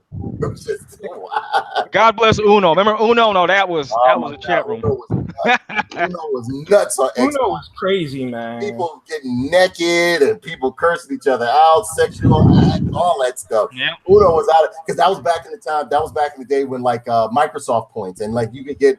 Again, I remember people used to strip for Microsoft points. No bullshit. You can get people to strip for Microsoft points. No lie. That was the Xbox 360 days, right? Huh? The 360 days. Yeah, back when everybody was first getting the Xbox. That was the wild There time. was no monitoring. There was no Everybody moderation used to whatsoever. talk. None whatsoever. It was insane. It was out of control on that on 360. 360 was out of control, and I loved it.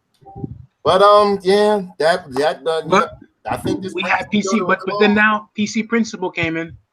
Yeah, everything you can't have fun on there anymore. But yeah, you know what we're gonna do? We're Yo, gonna, there's some things that deserve to go out, yo, because I got tired of getting flashed somebody's dick when I hit them with a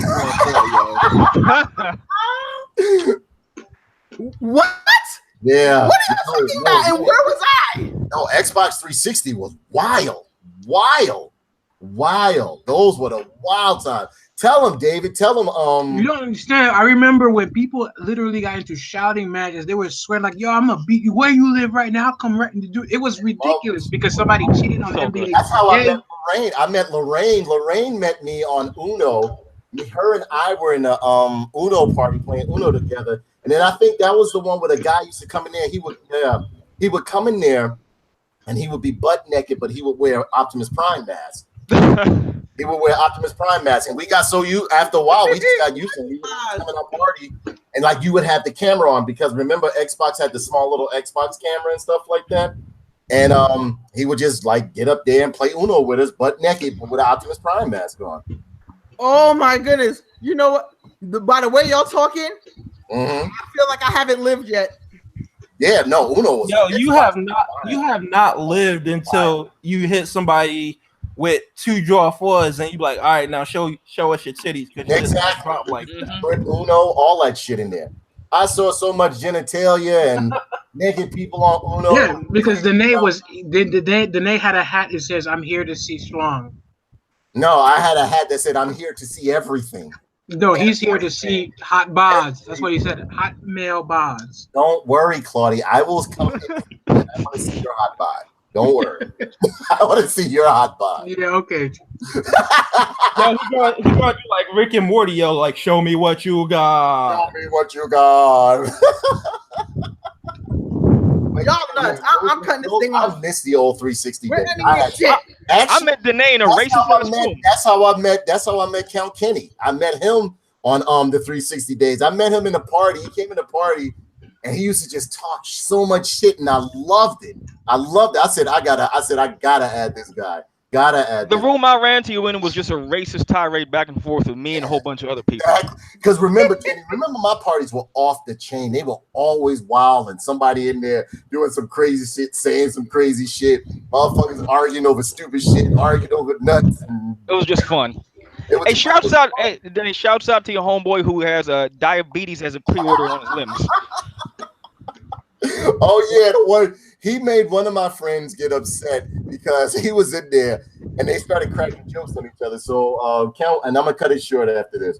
Count came in there and he was like, yeah, shut the fuck up, you fat slob. He said, wait till they start cutting pieces off of you. He said, cut pieces off of me, motherfucker. I'm gonna get the surgery. He said, they're gonna cut pieces off. He said, yeah, you're gonna die a fucking stump.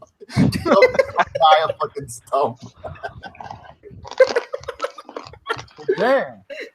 Those were the good days, man. That was so fun. We had fun. Listen, there was So so much fun on we used to have on Xbox. Oh my god, it was. I miss those days. Now you go on Xbox, the people are weird. People will call me in the parties, or either they'll come in my party. No, they'll call me. I had to start doing my own parties again because people will call me into their party, lock me in there, but won't say nothing to me.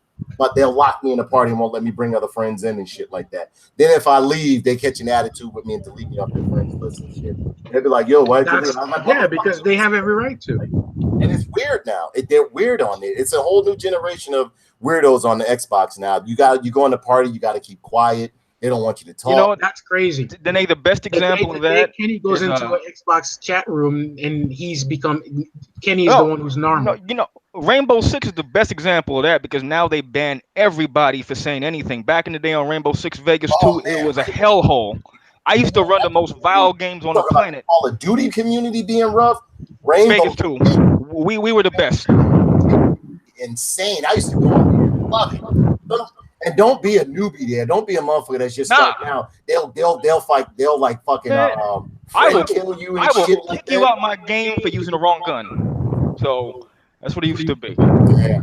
But yeah, I miss the old days. I miss the old days of like Xbox 360, having fun, and just like literally, I used to go out and hustle and shit like that, and come in at night and stay up all night and fucking play Xbox and shit, and just go in parties and have fun. No bullshit. I remember I burnt the Xbox out because it used to stay on all the time. You know what I'm saying? I went through too, man. Yeah. Yeah.